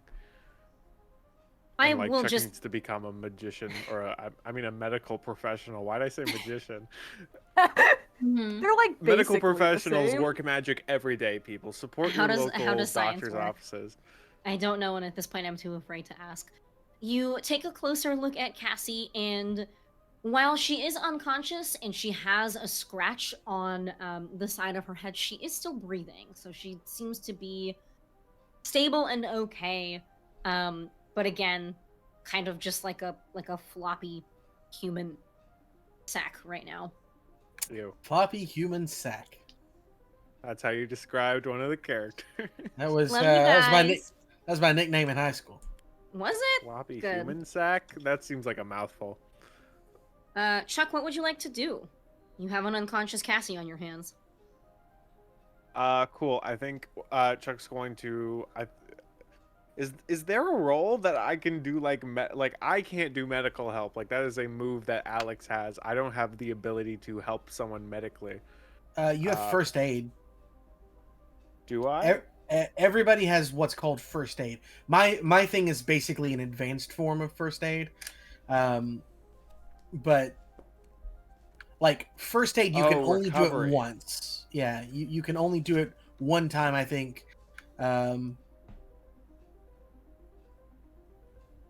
Interesting.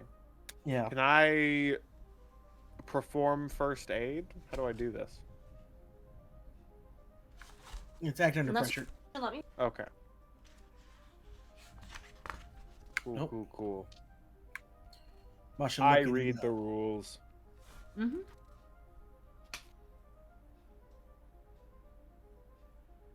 Like specifically with Alex's, it heals an extra one.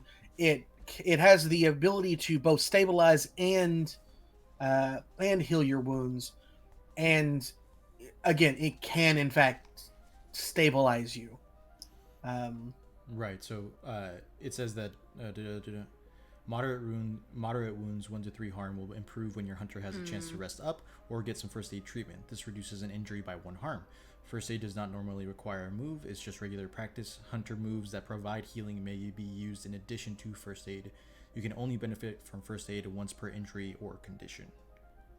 Yeah. Whereas like with 4+ harm wounds require a healing move, time in infirmary or hospital, or magical healing. So like Alex's move would allows him to heal you even if you are above the 1 to 3 harm mark. Okay, so I guess my question is... Does he have to roll for it though? It does. Yes, Alex does have to roll. I mean, would Chuck have to roll for it if he's just doing first aid? Because it just says first aid is just something that you can do. Yeah. Okay, cool. So I guess my question then is Cassie's harm under 4 to the level that I can perform first aid? Mm-hmm. Okay, Yeah. cool. Yeah, Cassie's So I guess is a Chuck's multiple gonna of do 0. that. Chuck's gonna like pull out some big ZD's napkins and start like tying them up into bandages. I think he's gonna, I think he has like a flask of alcohol that he like will like pour on some wounds to clean it, and that's his first aid. Yeah, Cassie, you are suddenly awoken by the sensation of stinging on the side of your face. Instinctively, you pat your hand onto it, and as you come away, there are some big ZD's napkins on it. You look up and you see your good pal Chuck. Wake up, samurai. We got a city to burn. Did you at least bring me something too? Some fries? No, I just steal the napkins a lot of the time. Oh. She started to sit up for a second, then she just flops back down. She's like, oh. Cassie, if there's no extra food when either of us go, we can't just carry that with us. You ever had one of their savory graveries? It's a story for another time. It's not a story Teddy would tell you.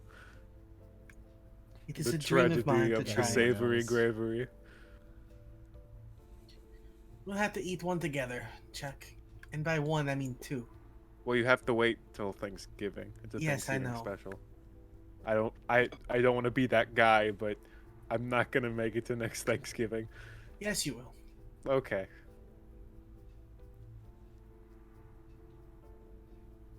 So And what she- happened? Are you okay? Yes, big furry man hit me. I don't judge people. I think it was more a wolf. Oh, okay, cool. That narrows it down a bit. Did you see where it went, or did it just knock you out? And you fell instantly. Yeah, no, it hit me hard, and that was it. I'm honestly surprised I'm still alive.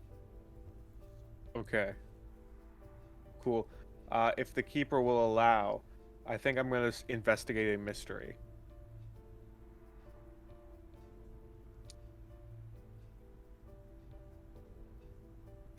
I saw her say sure, even Okay, if I didn't cool. hear it. You may not have come through, but yes, go for it. Okay, I rolled a 5 and a 1, which is a 6, plus my 2 sharp is an 8. Which means I hold the 1. And my question is, where did it go? Yeah, I think this is kind of a not a no-brainer, okay, because you could fail a roll, I guess. But as you help Cassie to her feet, you look down and you see these lumbering footprints that were kind of obscured leading back into the residential area that's really not all that far away from you. Okay. I think it went this way. Should we go in and hunt it down ourselves, or should we wait till maybe more of the group comes and meets us up? Or should we go after it just in case it goes further away? Don't forget you have a walkie-talkie. We do have that. Cassie was gonna mention it, but Chuck pulls out the walkie-talkie and is like, 2-4, Big Ted. We are heading into residential area, tracking down the big furry man. Roger. Roger that, child's play. Oh man, what do it? Chocula and I are with the victim. that's racist. They didn't make it. Chuck, Sorry to hear that, Big Ted. tell him I love him. The hungry one wishes you their best. Their heart goes out to you and the victim. Right, the hunger runs Cassie. I guess Chuck could be the hungry one, depending on It was his old code name. Teddy's just gonna look over at Alex and say, "Your sister loves you." I think she was talking to both of us there, Teddy. Oh, that's very kind of her. We love her too. It's weird to say since her brother's right next to me, but yeah. Okay. Will let us know where you are. In a Okay, couple. we are actively gonna head into the residential area to hunt down the furry man while the trail is hot. All right. Well, then hit us up with some, street signs on your way, so that we know. Okay, where to go. if you hear gunshots and explosions of magic, that might be us. Fair enough. Over and out.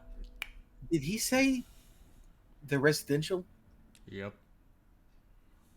Alex pulls out the phone number that he was given and his cell phone and hands them both to Teddy. I have a body to examine. Fair enough. And I would maybe spare a few details, but at least let her know to be safe. Teddy will punch in the number while Alex is looking at the body. And I would like to roll investigate a mystery on the body, if that's okay. Absolutely. Okay. All right, here we go.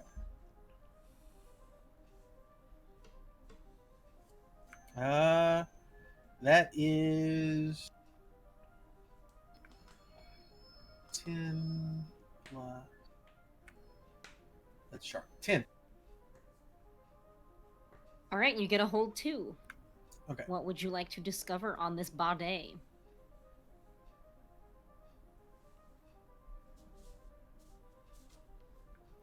Okay, so a few things are a little obvious. But let's go ahead and remove doubt.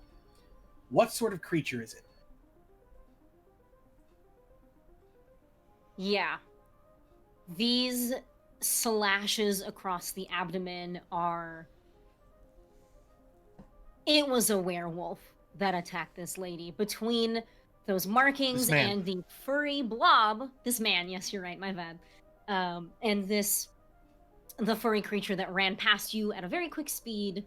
Yup. Werewolf, baby. Yeah. Lycanthropes in your small town, more likely than you think. This is my 4th time making this joke today, and I still think it's excellent. What's your second question there, Alex? Where did it go?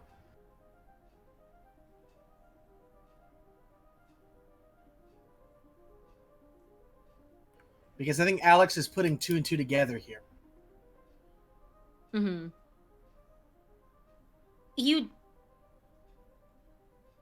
You turn around and look at the pathways that are kind of... I think that you are still close enough to all of the homes that you can still kind of see the crisscrossing of the streets.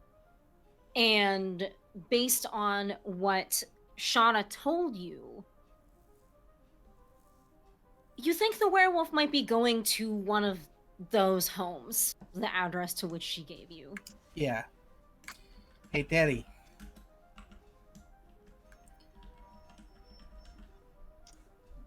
How many people went with Marie that night? 2. The almond girl and the Smith girl. Yeah. Well, Teddy, I think there's more than one.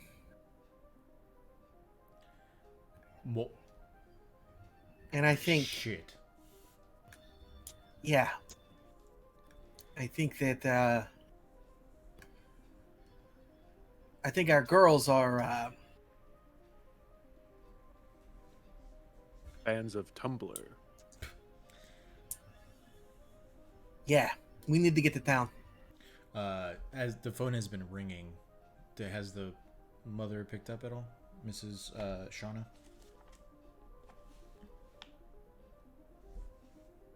Hi, who is this?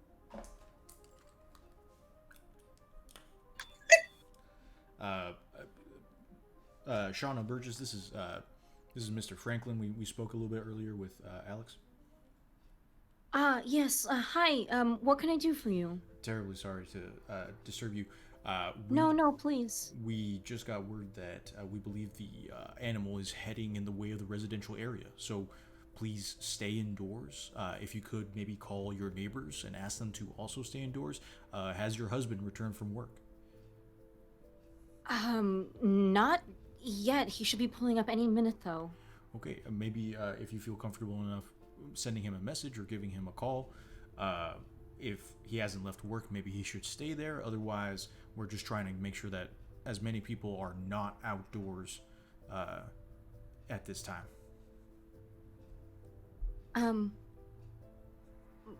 Okay, I'll, I hope that you guys take care of it. Please come see me when you're done. We will try and come by, of course. Please stay safe. And of course, feel free to call in case you see anything. Absolutely, and thank you. Be safe out there. It's an animal after all, but it can't be any animal I've ever met or seen. Yes, ma'am. Hopefully we'll have more to tell you once this is all done. Okay. I'll call the neighbors. Thank you, ma'am. She would have hung up after you said Yeah, thank you. that's all good. Just out of courtesy. Hand me my phone back.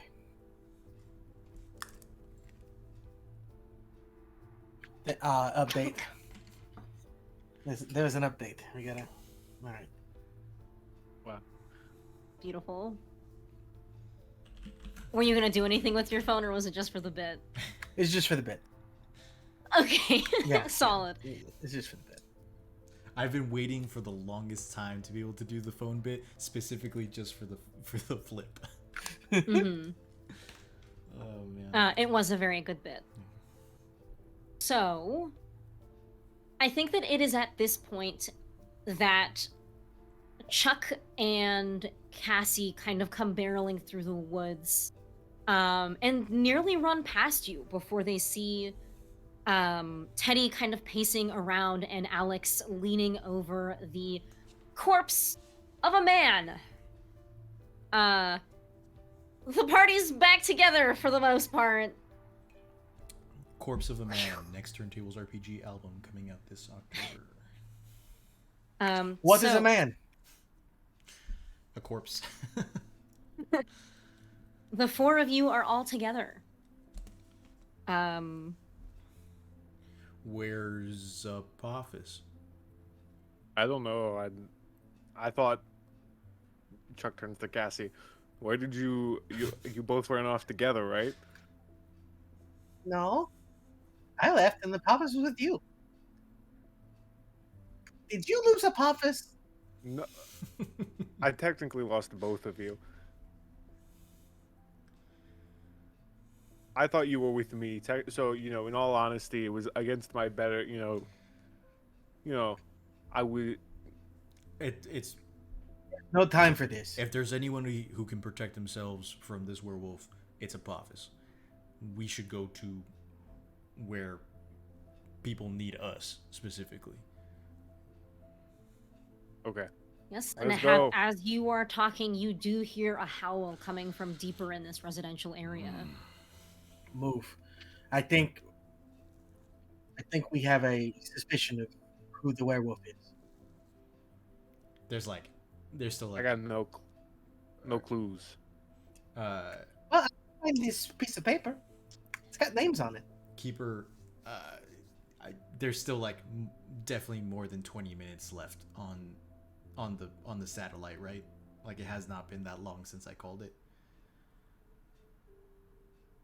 Alex did need to examine a dead body. That's true, and like Chuck and Cassie did have to get to us, but it's also we've been kind of like pressed for time in and of itself, So, like, I definitely don't think it's been like 30 minutes already for sure. I just like want to get an estimate on like how long we have to stall before we could actually kill something.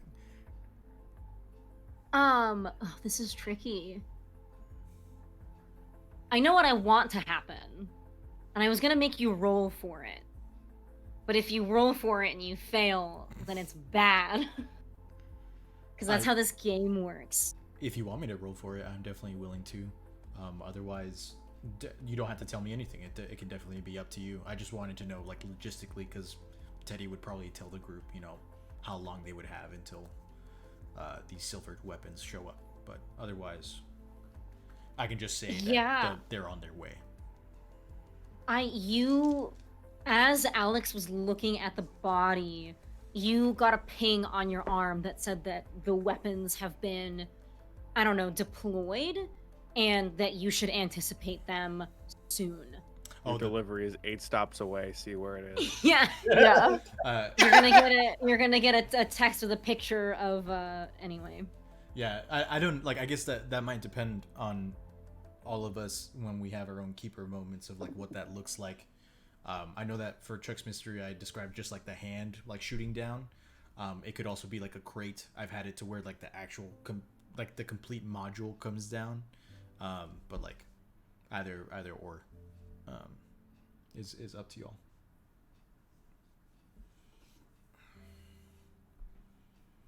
Jeez, so your sunburn is just... Yeah. So you want to see where I had my watch? Oh my God. When did that happen? Oh no! Yeah, this week... I'm so sorry. Yeah. Baby, no! I know. This weekend, Sydney's sister she graduated, and the ceremony was like 3 hours out in the sun, and it was bad. Whoa. It doesn't hurt as much now. It just looks terrible. Yeah. Which is why I was trying to wear the red shirt and the violet light so that it wouldn't show up. I'm sorry, that's awful. The only reason that I even commented is because the way you bent your arm and I could see your hand, and they're just two completely different colors. Yeah. And I'm like, oh my gosh. Yeah, it was rough stuff. Okay, party people. Anyways, sorry. You heard the howl of a werewolf. The 4 of you are all together. What's the plan? Cassie is going to bring up the list in her hand, which does have names on it. Remind me again, are the names like crossed? Are some names crossed off and some not, or is it just the listed names? I don't think any of the names are crossed off. Cool beans. But they are like, I have everyone except actually, maybe that is Maddie. So it would be Leslie Griffith, Maddie Smith, Lucy Wheatley, Stacy Allman, and Marie Burgess. That should be everybody, okay. Unless I've completely miscounted. Gotcha. Yes, and you know for a fact that Marie Burgess is the most recent death. And Marie's mother told you about Stacy and Maddie. Gotcha. Still being alive. So. And they said BFFs forever or something. And we know that there's been 2 other attacks before Marie, at least. Yes. Gotcha. So then if Maddie and Stacy are alive, then it would be safe to assume that Leslie and Lucy are the ones who died in those past other months.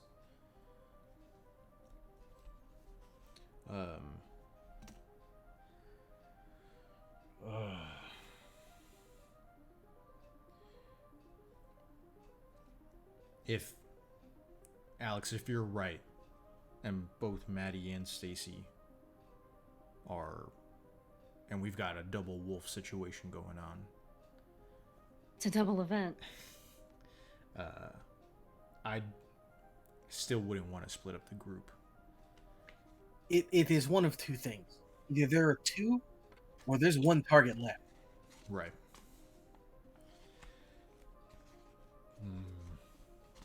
I think either way we should probably get going. Yeah. Regardless of who the wolf is, we need to stop it.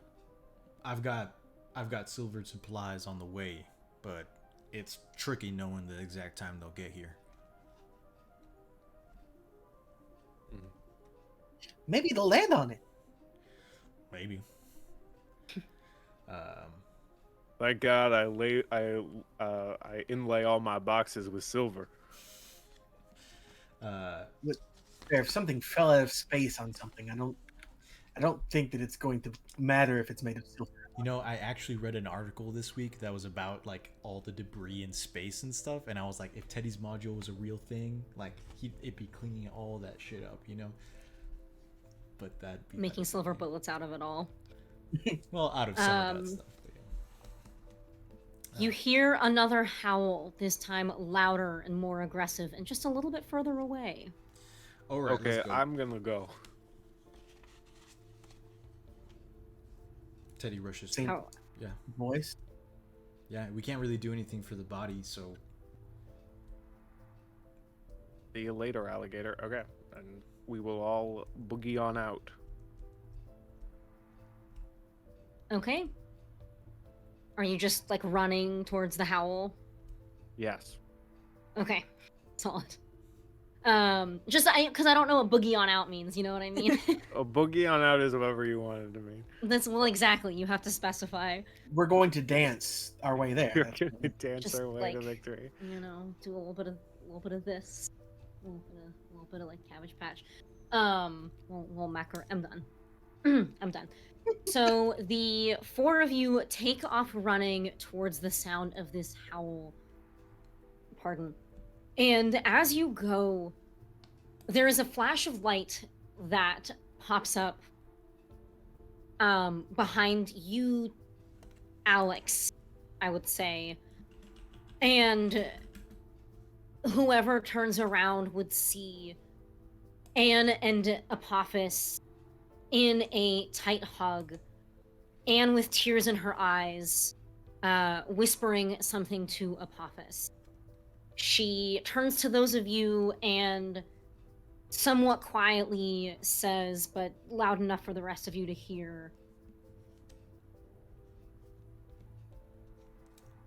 "I'll be back, I hope. If not, then goodbye." And she leaves again. And Apophis, you are part of the party again. Look at that. Keeper bringing everybody together. Woo, yeah.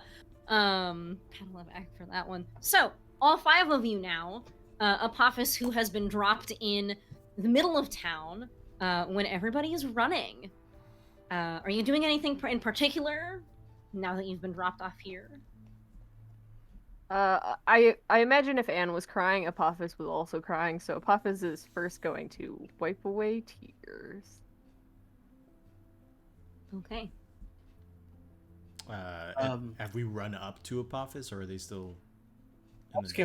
They appeared behind you guys. Okay. So, I'm imagining it as Anne, Angel Wings, like the 2 of them, to Alex. But since you guys were running, you can't, like, she's not gonna, like, stutter step, like, video game glitch, like, alongside you guys. Can you imagine? I think Teddy will run up to Apophis and just say, "Are you okay?" It's a long story, but I'm all right for now. Would punching a werewolf help you feel better? And Apophis smiles and says, there is nothing that solving a werewolf... Wait, there's nothing that punching a werewolf won't solve. Well, good news. There's probably 2 of them. Let's go. And Teddy just kind of nods and goes back to the group. Okay. So, the werewolf knocked me out but did not kill me. And yet they slash open the stomach of that guy. Yeah, that is weird. Would the werewolf have a vengeance against the people of the town? It seems like the werewolf has a specific list, and he kind of like gestures to the list that Cassie has, and it seems like that. It seems weird to break the pattern now. I don't. We are walking apart. Yeah, we're walking and talking. I don't believe that gentleman in the woods was the actual victim. It just like the MO's not right, and I think he was just in the wrong place at the wrong time. Why they didn't hurt you? I couldn't tell you. Well, if we're right and they are teenage girls, they could be acting out in desperation and not really having a genius, fully thought out plan. Yeah, and if they are in fact 2 of them, that could explain why one might, stick to the plan and the other one doesn't. And Cassie is magical, so maybe something about her warded the werewolves off? Well, I mostly just screamed at it. That would ward me off. Thanks. Ooh, good. We got that in mind. I do think, in case. If it is 2 wolves, I would be partial to Alex's thinking that one of them probably isn't as cold-blooded as the other. Even then, I mean... Inside every small town are 2 wolves. Okay. All right. Good night, everybody. See you next week. We're all Someone dead. else already made the comment in chat.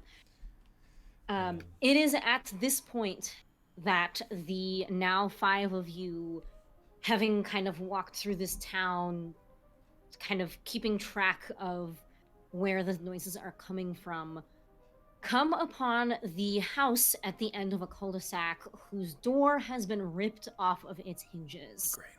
And you can hear from inside the house someone profusely apologizing. We've got to move now. Yeah, Alex is going to attempt to do something beyond human limitations, if that's okay with Keeper. Use magic. Okay. What is that thing that you Yeah. would like to attempt to do? Move fast. He wants to basically get in there faster than could be possible. So like he's going to slash his own hand with his rapier to get some blood out, and then go. If he succeeds, we'll see. Give the vamp a chili dog. Oh my gosh. What? Sonic the Hedgehog loves chili dogs. Yeah. Look, man, Sonic. I am not familiar enough with the Sonic lore. So is this acceptable, Keeper? Yeah, please go for it. All right. That is 8, 3, 11. Okay. Absolutely. What is it that you are hoping to do with this speed? Just get to the source of what's happening as quickly as possible? Yes. Because it sounds like there's someone in there who is like there and in immediate danger. Yeah. Okay. The rest of you see Alex slash his hand with his rapier, a little bit of blood, and then just take off faster than you've ever seen him run before. Alex, you feel the wind whip past your face as you dash into this house, avoiding the debris of this door that's been knocked off its hinges. And you realize that the pleading voice is coming actually from the backyard. You run through another door, a sliding glass one that's been knocked over, and there you see a young teenage girl, hands outstretched, crying, pleading for her life, while a werewolf bears down upon her. It is snarling, it is goading her, it is just pushing her a little bit. Since you are there first, what would you like to do as you come across this scene? Can he get between them? And let me... Oh no! Hold on. Trying to change my music, and it told me that this playlist doesn't exist. Oh, because it's on private. Do it. Trying to play my tunes, Groovy. Groovy, where are my tunes? Think. Groovy. No, don't loop. Groovy, you're really harshing my vibes. Guys, I'm so sorry. I'm really ruining the vibe here. Okay. No, it's Groovy's fault. Do I do loop Q? Okay, yeah. Solid. We're there, party people. Okay. Alex, you would like to get between the werewolf and this young lady, is that correct? Yes, because Alex is an idiot. Okay. I think that with that same roll that you have made, you are able to do so no problem. You wedge yourself between this young woman and the werewolf, and it is a tight space. This werewolf is not leaving a whole lot between the two of them. Is there anything you would like to do or say? Who are you? What is your name?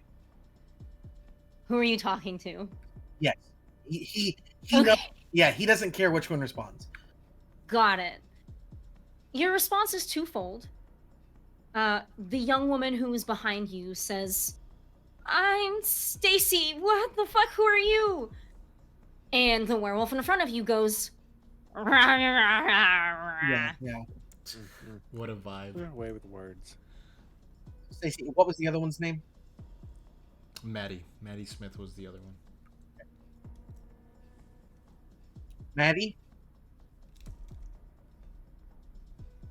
And its head tilts just a little bit. Huh?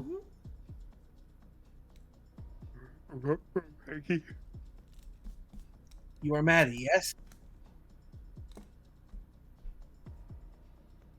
The werewolf huffs and brings its face close to you, breathing its hot, humid breath directly into your... His glasses fog up, but he doesn't move. Dog breath. a yes or a no. I don't know what you think that you are doing, but you are not the monster that you appear to be. You can fight this.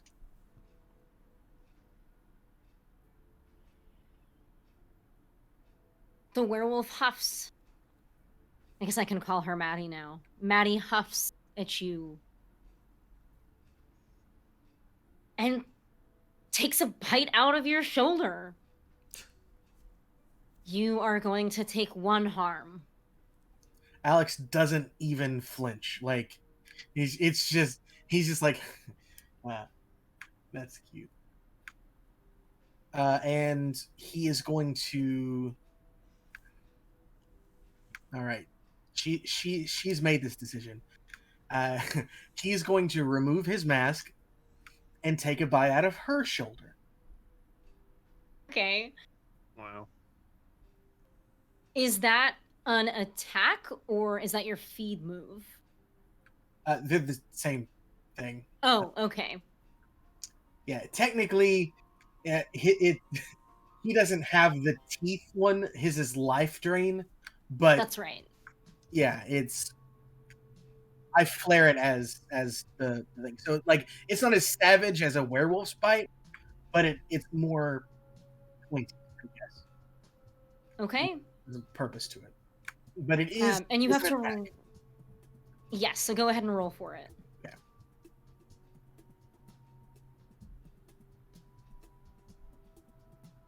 That is 8. Can you repeat that? I missed it. Oh, sorry. That is an 8 total.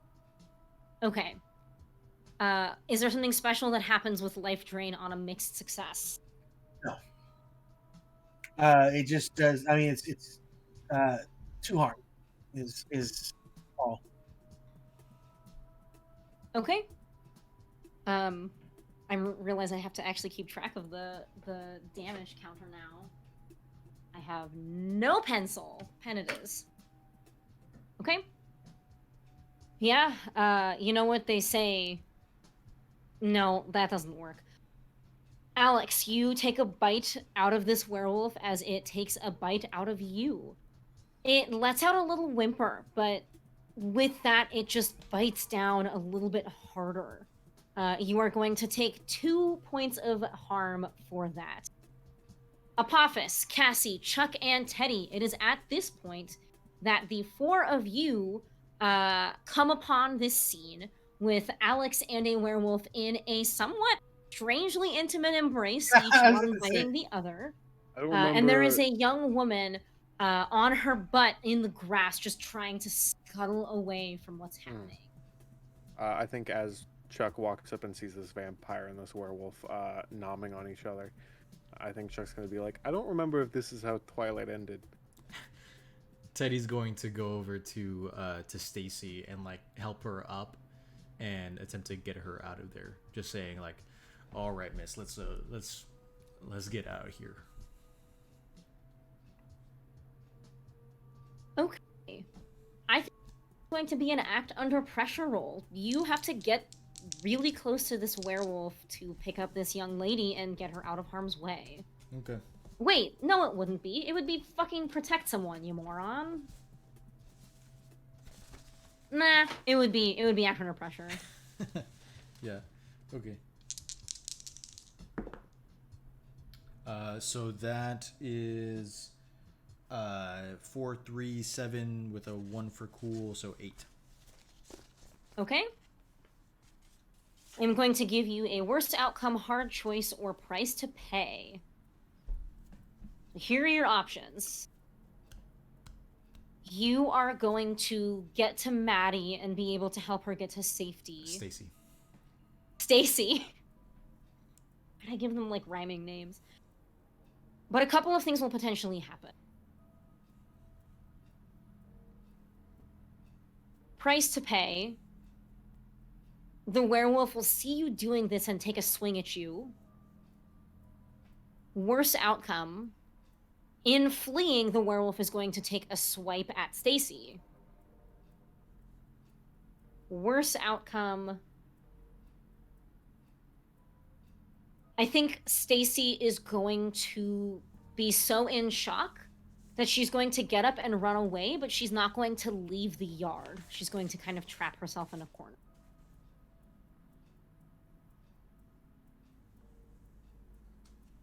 So you have 4 options. Those 3 or doing nothing. Right.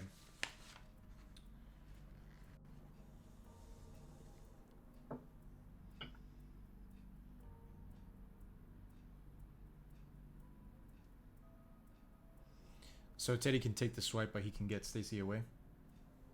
Yes, you would be able to get Stacy away in that case. It would just be a little ouchy. Let's do it. Okay. Teddy runs up. Mm-hmm. Yeah, no, I help do them you want to describe it? How do you approach her? There's nothing particularly scientific about it, but Teddy's just gonna kind of like he's going to, if she's still on the ground, he's gonna kind of like crouch and just kind of like put his back to the weird necking situation that's going on and like trying to help Stacy to her feet while his back is exposed, so that he can like be a body shield while he gets her up and away. Okay. I think that it is what you try to do, kind of having your body as a shield, is exactly when harm comes to you. This werewolf looks at your back, just beautiful clean canvas, and takes just a big hearty swipe, and it does 3 harm. Gotcha.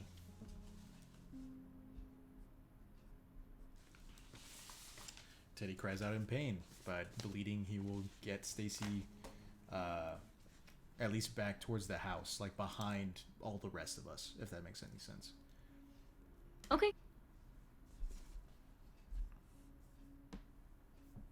May I, perchance, shoot the werewolf? With a gun? Mayhaps. You may verily do this, sir. At least you may try. Thank you. I appreciate it. Okay. That's a 4 and a 5, which comes out to a 9 plus my 3 tough, which is a 12. And I have advanced to kick some ass. Okay. Well, I was gonna try and save Maddie, but we saw what happened last time. Oh, someone crit on a. Well, yes. I guess that's a question. Are they expecting Yeah, so this? the options for advanced kick some ass are: you completely hold the advantage. All hunters involved in the fight get +1 forward. You suffer no harm at all. Your attack inflicts double the normal harm, or your attack drives the enemy away in a rout. Well, I don't want them to run away. We've spent this whole mystery trying to find them. Again, quick question. Do you feel as though Maddie's expecting this gunshot? I don't think so. I think that This between poor her... werewolf is dead. Cool. Yeah, cool. Okay. So that's +2 harm to. I'm going to say I have my hunting rifle out. That feels very accurate for the situation. So that's already 4 harm. So I could make that 8 harm. That's entirely up to you, my man. Do I? God. Come on, Chuck. Split-second decision. I think got the advantage. This is a monster and a teenager, so it works out well. This is everything I've been leading up to. This is Chuck's descent into becoming a Beckham. I think what I'm going to do is I want all my hunters to hold the advantage and get +4 forward in this combat. Okay. As I deal 4 damage to this teenage werewolf. Okay. I was a teenage werewolf. This teen wolf, some would say. Oh, some might say. No, we can't say that. So yeah, everybody gets a +1 forward. And I think that that's just a one-time use, correct? That is what forward is, yeah. Ongoing is when it repeats, but yeah. If I had my car, I'd be golden. I could just be shooting out of that forever. just donuts. Donuts in the cul-de-sac. Oh my god. 360 no scope.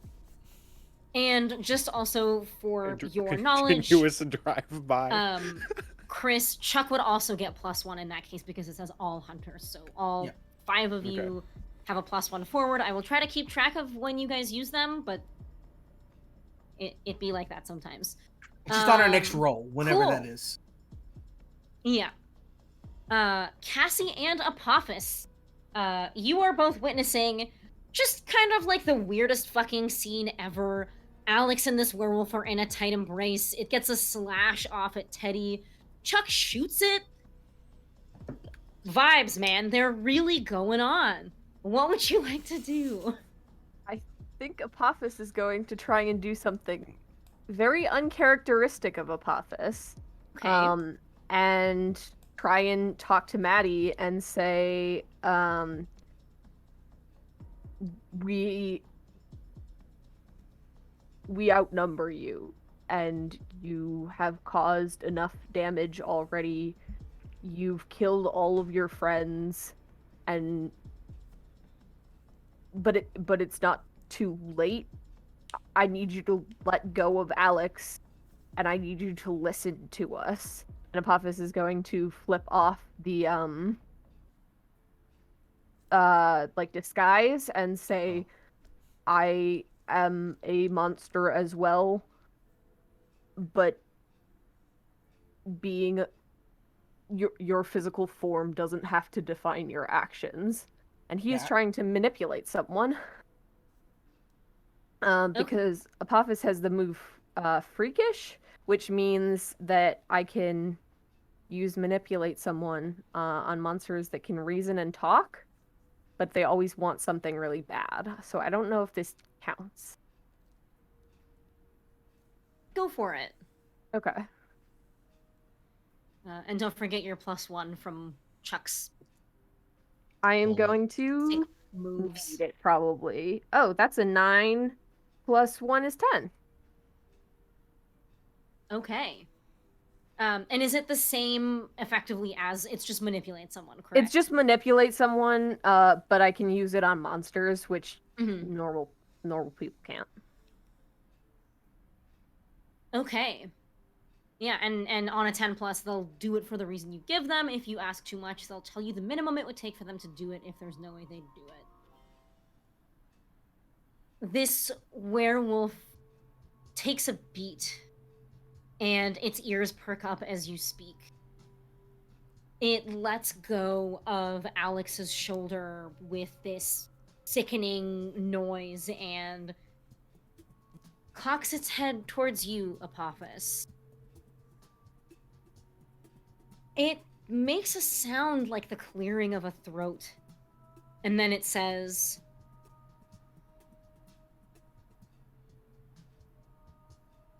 how do you do a werewolf voice? Ooh. Hello, how are you? What's going on, buddy? If you have a bugbear voice, just use that. I don't have a bugbear voice either. Do you have a pro wrestler voice? I don't, but I should. It doesn't really have anything to do with this. He just really wants to know. For when we play the Powered by the Apocalypse luchador game, which I do really want to play, you guys. The werewolf looks at you, Apophis, and she says,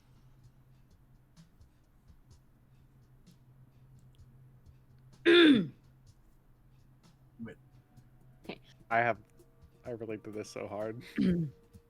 I can't. I literally can't do a guttural voice like that. Maybe I can. Okay. You got this, guys. Okay. I've had a long day. This You is can just do it. really hard for me today. I have full faith that you can do a voice. Or just deep and angry. Hey guys. Full moon. Want blood? Give blood, then talk. Give blood? I could do that. Got blood? Blood? No, I got blood for you. I visit the Red Cross weekly. He does not. Apophis does not visit the Red Cross weekly. I do not do that. What an interesting effect that What would an- have to local yeah. hospitals. And Apophis is going to say, turn to Alex and say, Alex, do you have what the werewolf needs? and Alex has blood on his mouth. And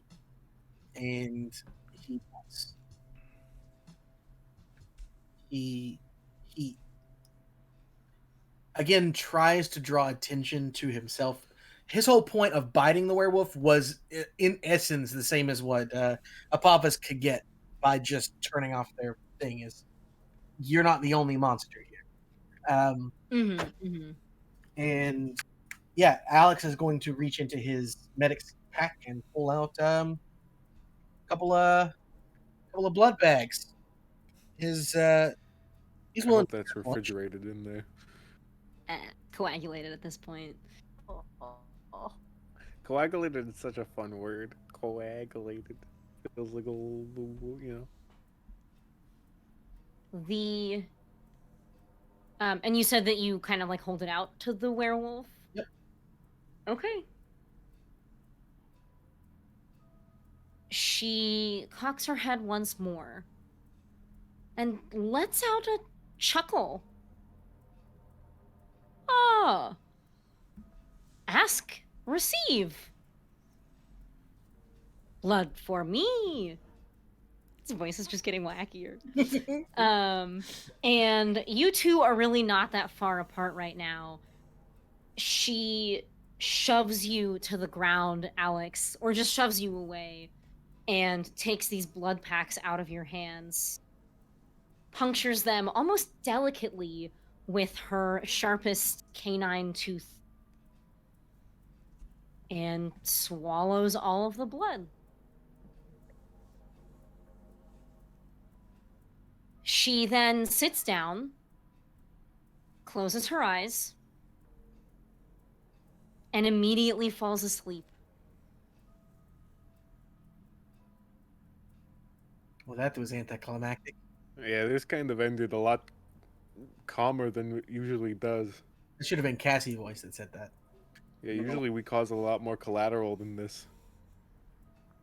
I tried talking for body. once. Yeah, that is another thing that actually... She said she needed blood. Why not take it from that body? Maybe they were in a rush to get to their friend. Could be. Maybe it was spoiled. Maybe it coagulated. Maybe she Stacy, only likes a certain You keep type. saying that word. I do not think you know what that word means. Stacy walks over to you guys, and she is shaking like a leaf, and she says, Is your dog? Excuse We're animal control. What? That guy called it Maddie and it responded. Was this? Fuck, you guys have to kill this thing. If you're animal control, you have to take this thing away. That's really up to the pound. Miss, This thing isn't a dog. Look at it. It's 8 feet tall. Looks pretty dog-like to me. Chuck. Big dog. It's a big And dog. big snake. That's right. Apophis is in their snake form. Yep, because I forgot Stacy was there. What the? Oh my god! And I think Stacy Animal just control. faints. Yeah. Stacy faints. This is too much for her. That solves so much god talking. Teddy's just gonna like lift up her shoulders and drag her inside, and hopefully there's a couch that he can lay her on, but that's it. There are couches, yes. You don't have to roll for that. Lovely. The 5 of you are alone in this backyard with a sleepy werewolf. What's the plan? Anyone got rope? There's so many things that I have questions about. Is there a garden hose in the backyard? You gonna waterboard That's some this rope. thing? No, I would use the garden hose as a rope. Jesus. Wow, holy shit. Small brain over here. Tell us who bit you. Another werewolf. It's those videos of like the hose and the dog is like Yeah, running it's and like- trying to bite out. Yeah. 8-foot werewolf. Oh my god. Yeah, there is absolutely a garden hose back here. I think Teddy's just gonna kind of unscrew it from the building and toss it to Chuck. Okay, I haven't tied up a werewolf in a while, but I guess we're gonna do this. You asked for rope. I just in general. Anyway, I guess out of everyone, I'd have the most experience. Okay, and so Chick's gonna start like restraining the wolf. Never mind. I won't go into detail. Check BDSM What are you? jokes go. I feel like it sounds like you're into some weird things, but I don't want to. I don't know if this is the right time or place. So, what is the plan? You now have a tied up werewolf in this backyard. I mean, I feel like we don't want to give it to the cop. The cop was kind of an excuse my French, big ass. There's a couple of options, some of which we may not be willing to take, but I'll just ask this now. And he kind of like looks at the group. Does anyone know of a cure?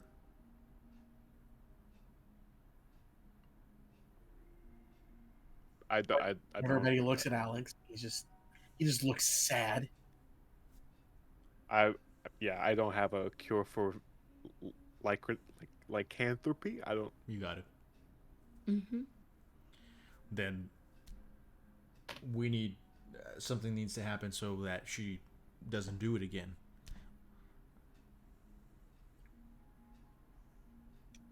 Well, we could do our classic thing of calling Eclipse and asking them to handle it. What color fur does she have? I think there's like Alex is gonna dark mount brown. it on his wall. Brown, yeah. Well, I was just making sure that suddenly this wasn't like, oh, silver, and like it's a completely different werewolf. Mm-hmm. Yeah, I was still kind of on the like. I think there's another werewolf train. Well, there might be. Somebody turned her. Well, yes, that is true. That is true. I have a alternate theory, but I don't think it's this. If it was this, it'd be wacky. But I'll talk about it later off stream. Needless to say, Eclipse is gonna have to do some damage control in this community, especially if this werewolf is Maddie, because it has not turned back, and Maddie goes missing around the same time that the animal attacks stop. People aren't stupid. They're gonna put 2 and 2 together, and that's gonna make it hard for the family to live here. And so Eclipse is gonna we're gonna have to call them anyway, because we don't have the resources to patch this over. Small correction. You are aware that it was Lyft actually that gave you this job. Right. Yes, Lyft gave I know the that job. I definitely kind of see them as like, Lyft, Eclipse, whatever, but No, you're totally right. They're totally different organizations. It's just like in the sense of like asking organizations to take care of the damage control, we've always turned to Eclipse, which is why why Teddy's bringing up Eclipse now. I will say, in character, we could try and ask Lyft, but I'm not really sure of what their resources are like and whether or not they're as extensive as Eclipse's. But we could call the magic people, but I don't. They seem like they have their own issues. Threading more magic into this town for memory wipes or what have you just seems very precarious for shit to blow up in the end. You think anyone's having a children's birthday party in the area? Not at 9:30 at night. I think they're all asleep. Dang. Okay, so do we feel Lyft or Eclipse? What do we? I guess this is like a Coke or Pepsi situation right now. Masha, here's something. Oh, Did Groovy Groovy went just away. leave? Groovy was like, "I'm done." Yeah. God. Groovy's like, Groovy do its thing. I I think Groovy did its thing where it's just stopped working now. Does it look like it's offline? Well, you could try rhythm if you want. I don't know how to use rhythm. Exclamation point join should have it in the. It should bring it into the chat. Ooh. Yeah. Is it the same? It's the same. Like it's exclamation point dash, P to play. Yeah. It's right.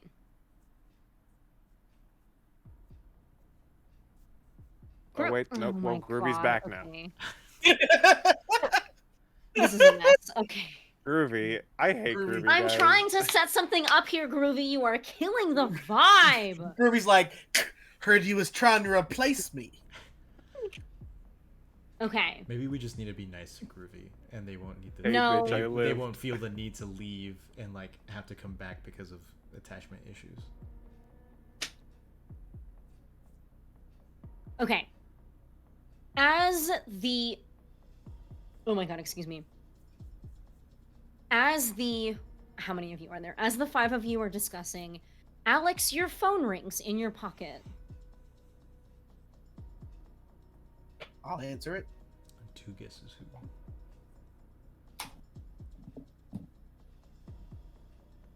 We're having fun with the yeah, pretty good. Alex, right? It's Shauna. Are you? Oh yeah, Teddy gave Alex back his phone. Yeah. Yeah, we figured it out. Are you inside the Almond's house right now? I'm standing outside of it and it looks like trash and I don't want to go inside if I don't have to. Yeah. Did you take care of it? Did you take care of the animal? Are we outside the? Well, Almond we're in house? the backyard. I think she's I mean, in the yeah, front. you're in the backyard. Yeah. Right. I I just guess making sure it her wasn't question another- would have been, are you inside? Not exactly, but we are here. We're on this. I'm coming in. Uh, And she hangs up and walks through into the backyard, Company. taking stock of everybody. She looks around, looks down at the animal, looks up at the rest of you, and just says, "Well, We caught the animal. what is it?" Dog. Big dog. Yeah, I'm not gonna buy yeah. that. Okay. At this point, Chuck, Apophis is standing there. Oh yeah, Apophis is think- consistently still a giant snake. I think that at this point we've kind of moved past. I mean, A technically, dog. it is still a big dog, And you are a big snake. and I am a big snake. Shauna, Hello. Shauna, Okay, so I'm going to cram a lot into a very, very little, and we can always talk more about it later. Things that go bump in the night exist. Snake monster, werewolf, half vampire. Hello. 2 old guys. Don't. They're Robot. Hello, my arm. name's Teddy. no. That's Chuck and that's Teddy. Oh, He wishes he was me, and he kind of strokes his mustache. okay, well, listen, because of what happened here, wow, that's a lot to take in. Okay, Yes, it is.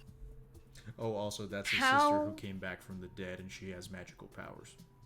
Okay, Well, well, that that was wasn't not what- a necessary do part you of the story. want my help or not? I thought we were If you give me introducing one ourselves. more piece of information, I'm leaving. But right now, it seems that there is a situation here and some kind of bizarre, crazy animal that needs to be taken care of.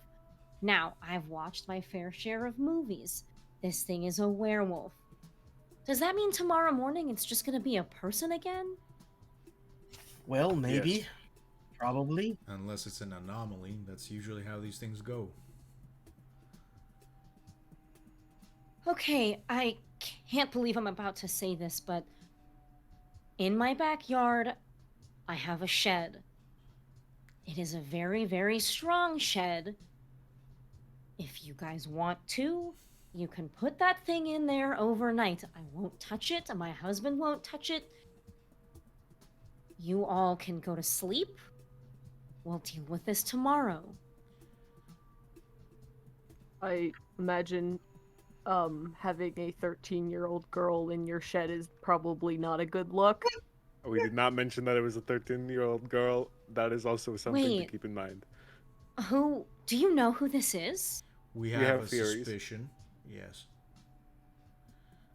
But be that as it may, I still wouldn't feel comfortable bringing this creature to your home, where it could be a threat to your family if it wakes up, even if it is tied. These werewolves are insanely strong, and he turns around and shows her the 3 huge bloody scars on his back, and he says, probably best to For what, Teddy? Put it in jail? I mean, Chuck, honestly, what were you doing with your car? What happened to your car? You've got a car now. Small. Well, it's a mini car. Would not fit the werewolf.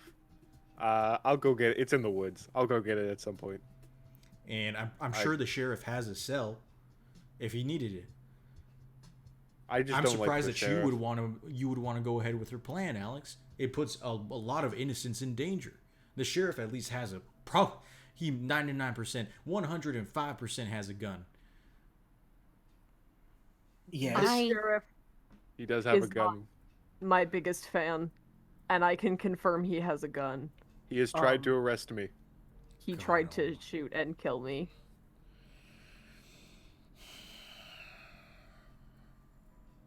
I know you don't want to put me in danger. But if this thing really is a 13-year-old girl, then she needs help. And she's sleeping? She's sleeping? How did you guys manage that? Full bellies. Give her blood. Okay. I should stop talking. God, this is so fucking The blood was obtained legally? Glances at Alex. Okay, what do you guys remember what I said about not giving me any more detail? Listen. Well, you asked the questions. Nothing can get in and out of the shed. I have enough beds in my house that all of you can stay with me, but we can't stay here because Officer McPhee is definitely on his way, and it sounds like you, huge snake thing, Jesus Christ, what are you? Made an enemy out of that man, and you, old man, who I haven't met yet, fled from him, which I think is a felony? You guys are really, really pushing Wouldn't be your the luck. worst. But listen, I am trying again to help. If you have a better idea, fine.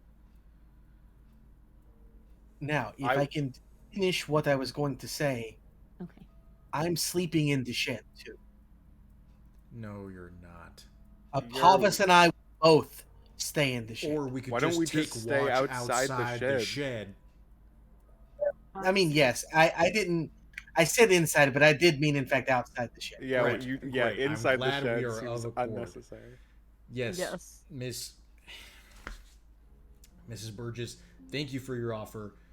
We will do our utmost to make sure that your family stays safe while this bloodthirsty monster sleeps in your shed. And Teddy's like, he's very exasperated with the situation because he doesn't have the resources that he used to, and everything, and like, it's just one of those situations where literally every plan that's thrown out there is shot down like immediately. So Teddy's just not having it. He's gonna look over at the creature, make sure that it's sleeping, and then turn to Apophis and say, "Are you good to pick them up?" I can pick up the dog. And Apophis is going to pick up the dog like when you see those people who are showing off their dog's growth and they have themselves in the mirror. Yeah. That's how he's picking up this werewolf. We should get moving then. Okay. Yeah, out front of this home is a pickup truck with a big bed. She lets you all know that you are welcome to walk to her place, but if you're okay with breaking another law, you can just ride in the bed, those of you who wouldn't fit in the cab. Also, Apophis, if you have a free hand. That is fair. And Apophis is going to put the werewolf down and flip the switch and then pick the werewolf back up, and then get into the bed of the truck. Okay. Unless anybody wants to do anything in particular, I think you make it to the Burgess's house without issue. I mean, Alex is going to ask Teddy to look at his bag. Like, are we back at the house now? Yeah, I would say so. You make it back to the house, and Shauna's husband looks at you all with wide eyes as you come through the door, but one look from Shauna, and he is just like, okay, people need help, you help them, I get it. Yeah, Teddy will... I don't know what the layout of the house is, but he doesn't want to get their kitchen all bloody. So he's just going to... Hopefully there's steps out into the backyard. He'll sit on those steps and let Alex take a look at his back.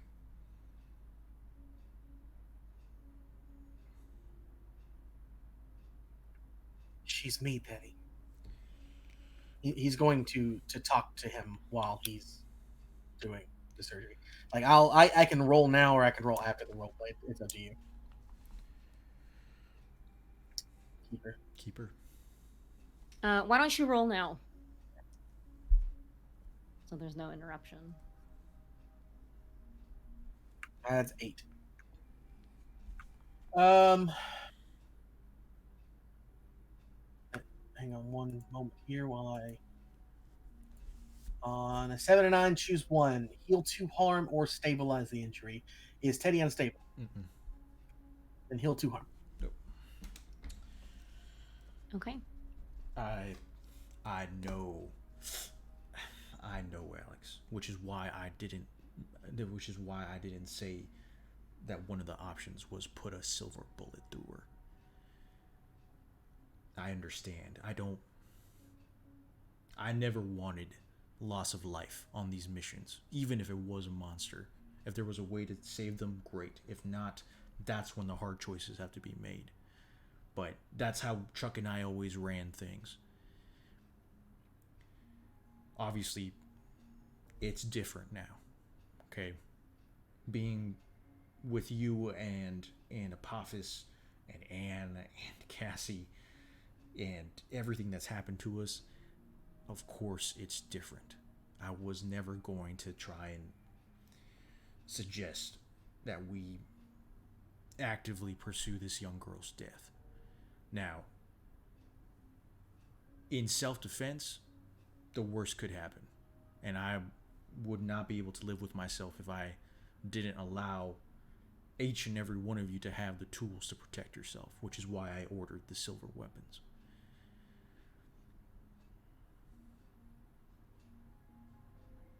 I know, but Teddy, that's not why I said that. The reason I said that is because I can't trust myself. I cannot trust myself to make the logical decision if something like that were to happen. I can't.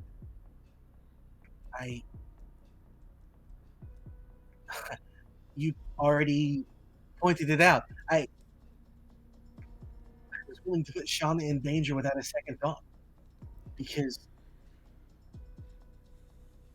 I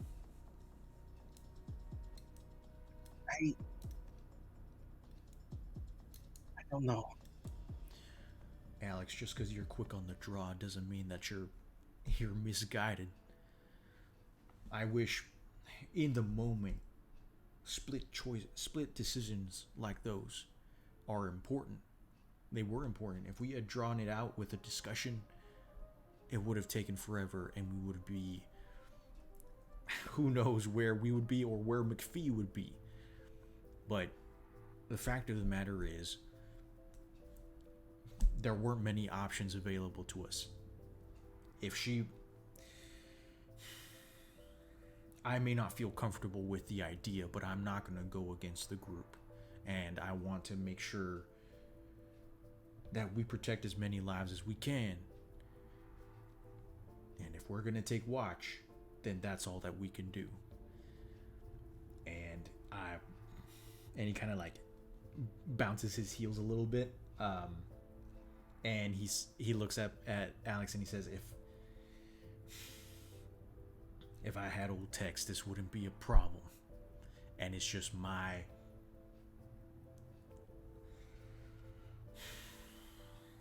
it's my limitations that are frustrating me. And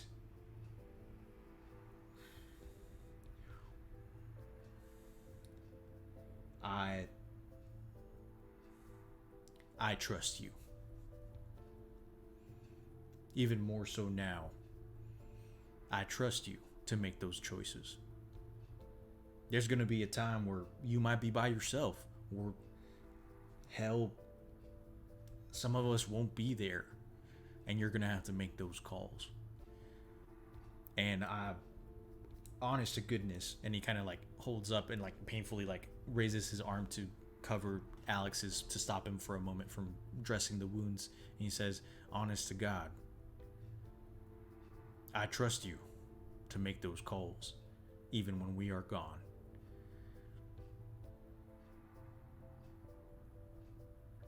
That makes one. Sometimes you just need one to fan the flame. Hope it catches.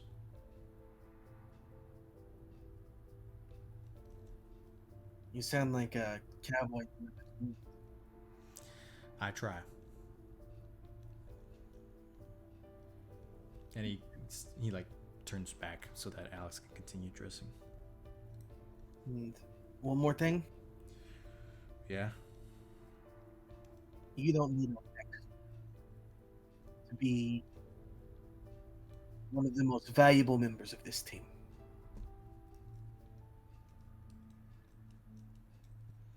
Teddy just kind of hangs his head.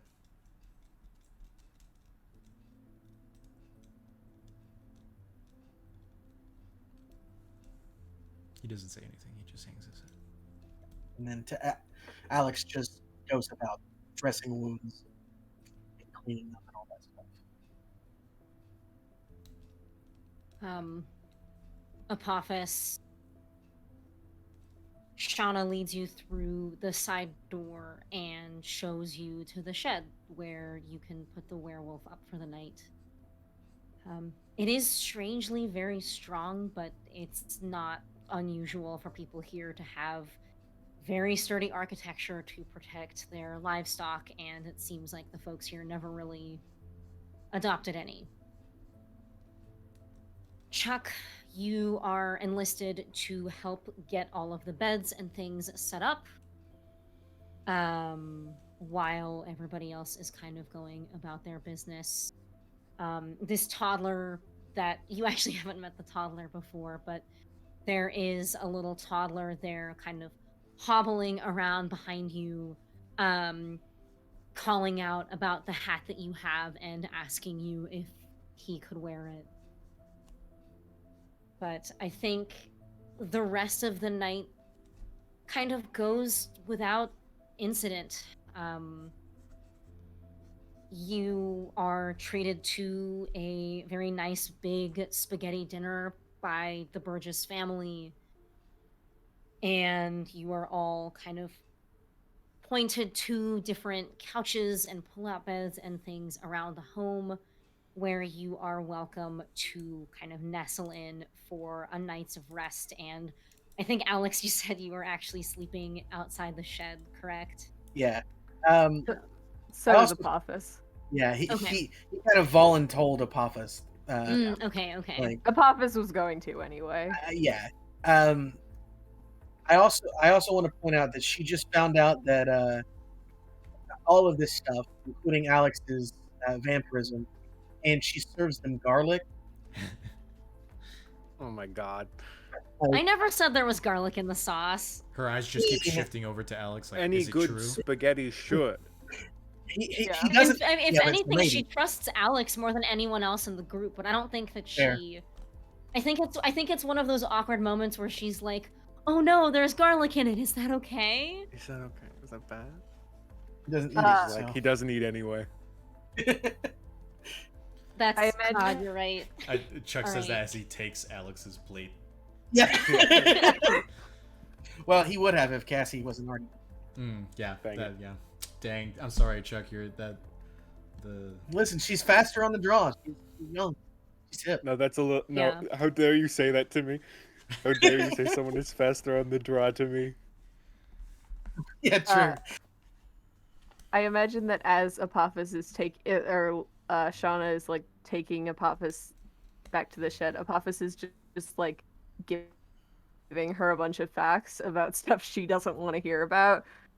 So he's like carrying this big wolf, and he's like, "Did you know why you turned the sun red? That was an accident. I'm sorry.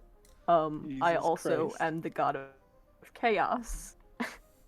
And I imagine she's just getting very exasperated with them. I like to imagine that this is happening at the dinner table, and like Apophis is definitely in snake form, and just kind of like knees are way above the table's Yeah, top, just like- and just like they're like crouched with a plate and like just trying to Beautiful. make conversation. It's like the last time you had to sit at the kids' table Yes. with Yeah. at Thanksgiving. Like, Oh, if Apophis is in their snake form in this house, the toddler is gonna be all up in their lap, just like pulling on the hood and being like, "Wow, just like my favorite cartoons," and just like shoving their hands into the scarab beetles and like wiggling them around and all of that. Like grabbing one and pulling it out of the energy, only to watch it like snap back. Yeah. For all that you have been through, this family is taking this very, very well, and we won't do that. We shan't. And because I like to make sure everybody has nice digs, they do have a couple of those like fold out metal frame cots that they put out in the backyard next to the shed, so that Alex and Apophis do have somewhere to like lay down, not just on their like half dead grass in the backyard. Alex is half dead anyway, so. Well, 75% dead. Would anybody like to do or say anything else before you kind of tuck in for the night? Yes, Teddy. Saul. Did my ship get to me? Yeah, I think that while you and Alex are having this conversation while he is healing up your wounds, you hear a "oh, punk," and plopped, probably 5 feet in front of you, just in the grass, is a metal cylinder, not unlike probably like a time capsule thing, from which the lid pops off. A little bit of like, ominous smoky air filters out, and upon inspection, it is like all of the silver bullets, like whatever the bits are for Apophis's gloves and everything that you asked for. For sure.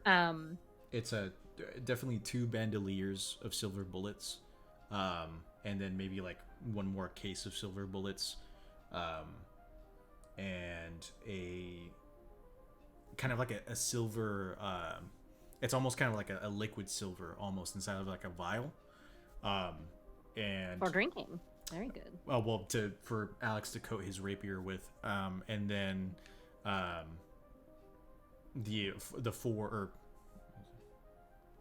I can't remember if it was 3 or 4, but the silver ball bearings for Apophis's knuckles, or I guess the 4 or double 8, 6 or 8, one of the two. So that I can't remember if I did both hands or if it was just one, but either way they have what they need because I rolled a success.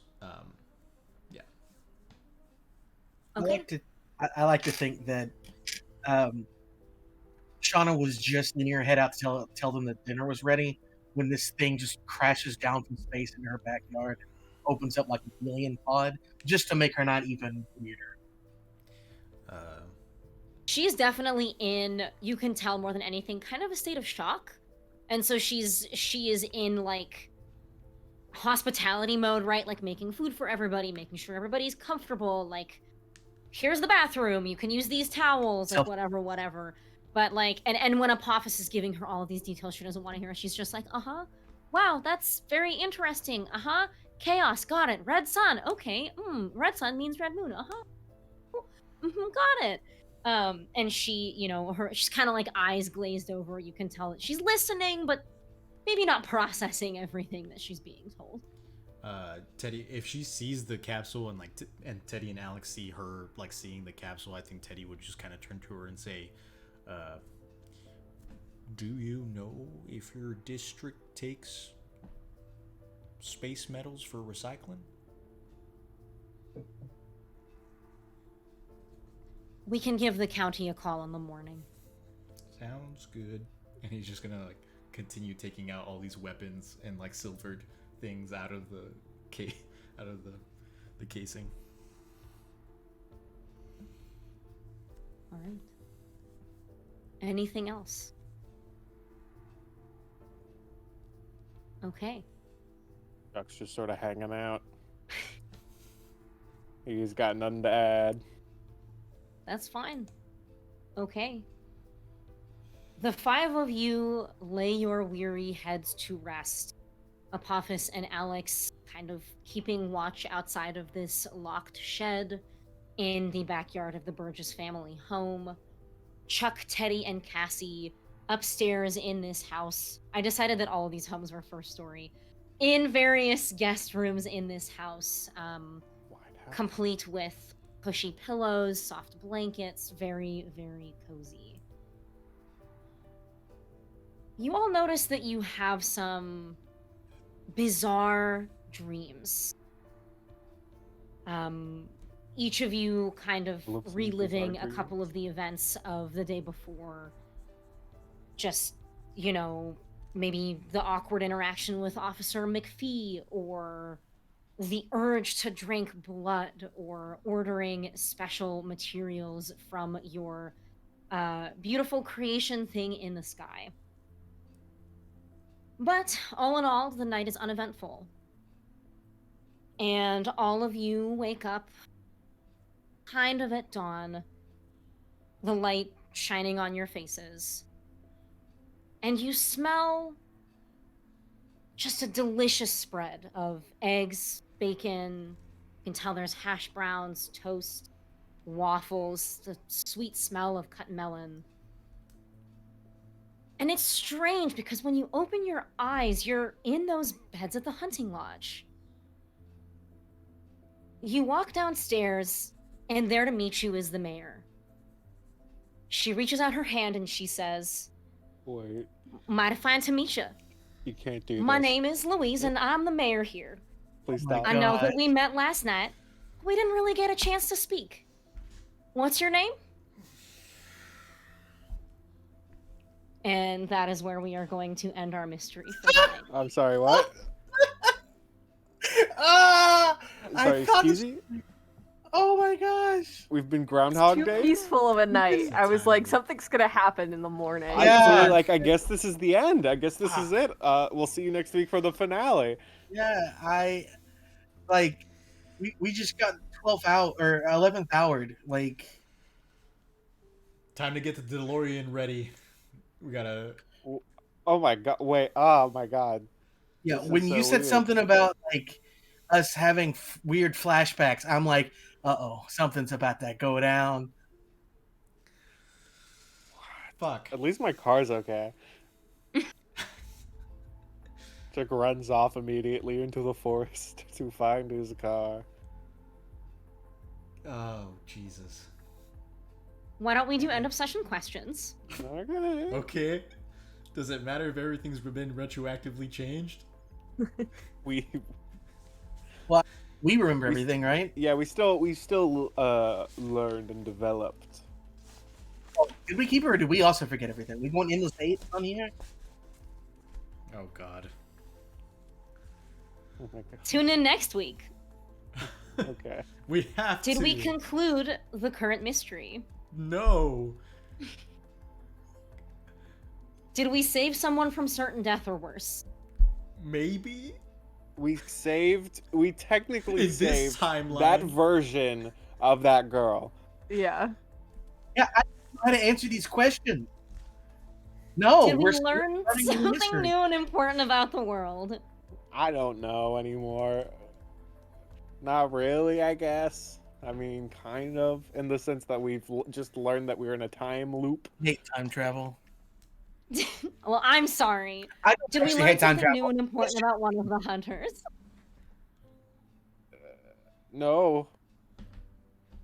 Ah, I mean, I will say, we will consider this for the werewolf stuff that you guys have done thus far. And I think you get a yes for certain death or worse. I think you get a yes for something new and important about the world. I think This maybe is- we can conclude the current mystery for now. So, because, yeah, I realize I made my own job harder with this. Yeah, you With did. 2 yeses, you guys can go ahead and mark 1 experience. Okay. Does anybody level up? I level up. I do. All right. I guess I need to either die or. Well, actually, so I was reading the improvement stuff. You can still do like the normal improvements, right? You don't have to jump straight to advancement stuff, because it says You don't have to. Yeah, after you've leveled up 5 times, you qualify for advanced improvements in addition. Yeah, to you don't these. have to. Okay. You can do the simpler Okay. ones still. Cool. I can't do the +1 tough because I already have my max. I can't do a +1 cool because I'm already at my max. I can gain an ally from one of my old crew. I can change my hunter to a new type, create a second hunter, mark 2 more. Okay, I'll probably mark 2 more basic moves as advanced, and then next time maybe I'll get enough XP to level up again, and then that will be story decisions. Yeah, but we can, you guys can think about it. I think since we're past our usual end time, we should probably sign off and say goodbye. If you stuck with us this far, I know we finished a little bit late, and today's stream was a little bit non-traditional because we started a little bit later than usual, but thank you for watching. I hope that you enjoyed. And I hope you enjoyed the very smug look on my face as I closed out that mystery. I have been holding on to this for quite some time, and it feels good. I love you all. Unclench your jaw, drink some water, stretch your legs, and tell one of your friends that you really appreciate them. Believe me, it'll mean a lot. Right on. Good night. We love you very Good much. night. See you next Tuesday. Bye.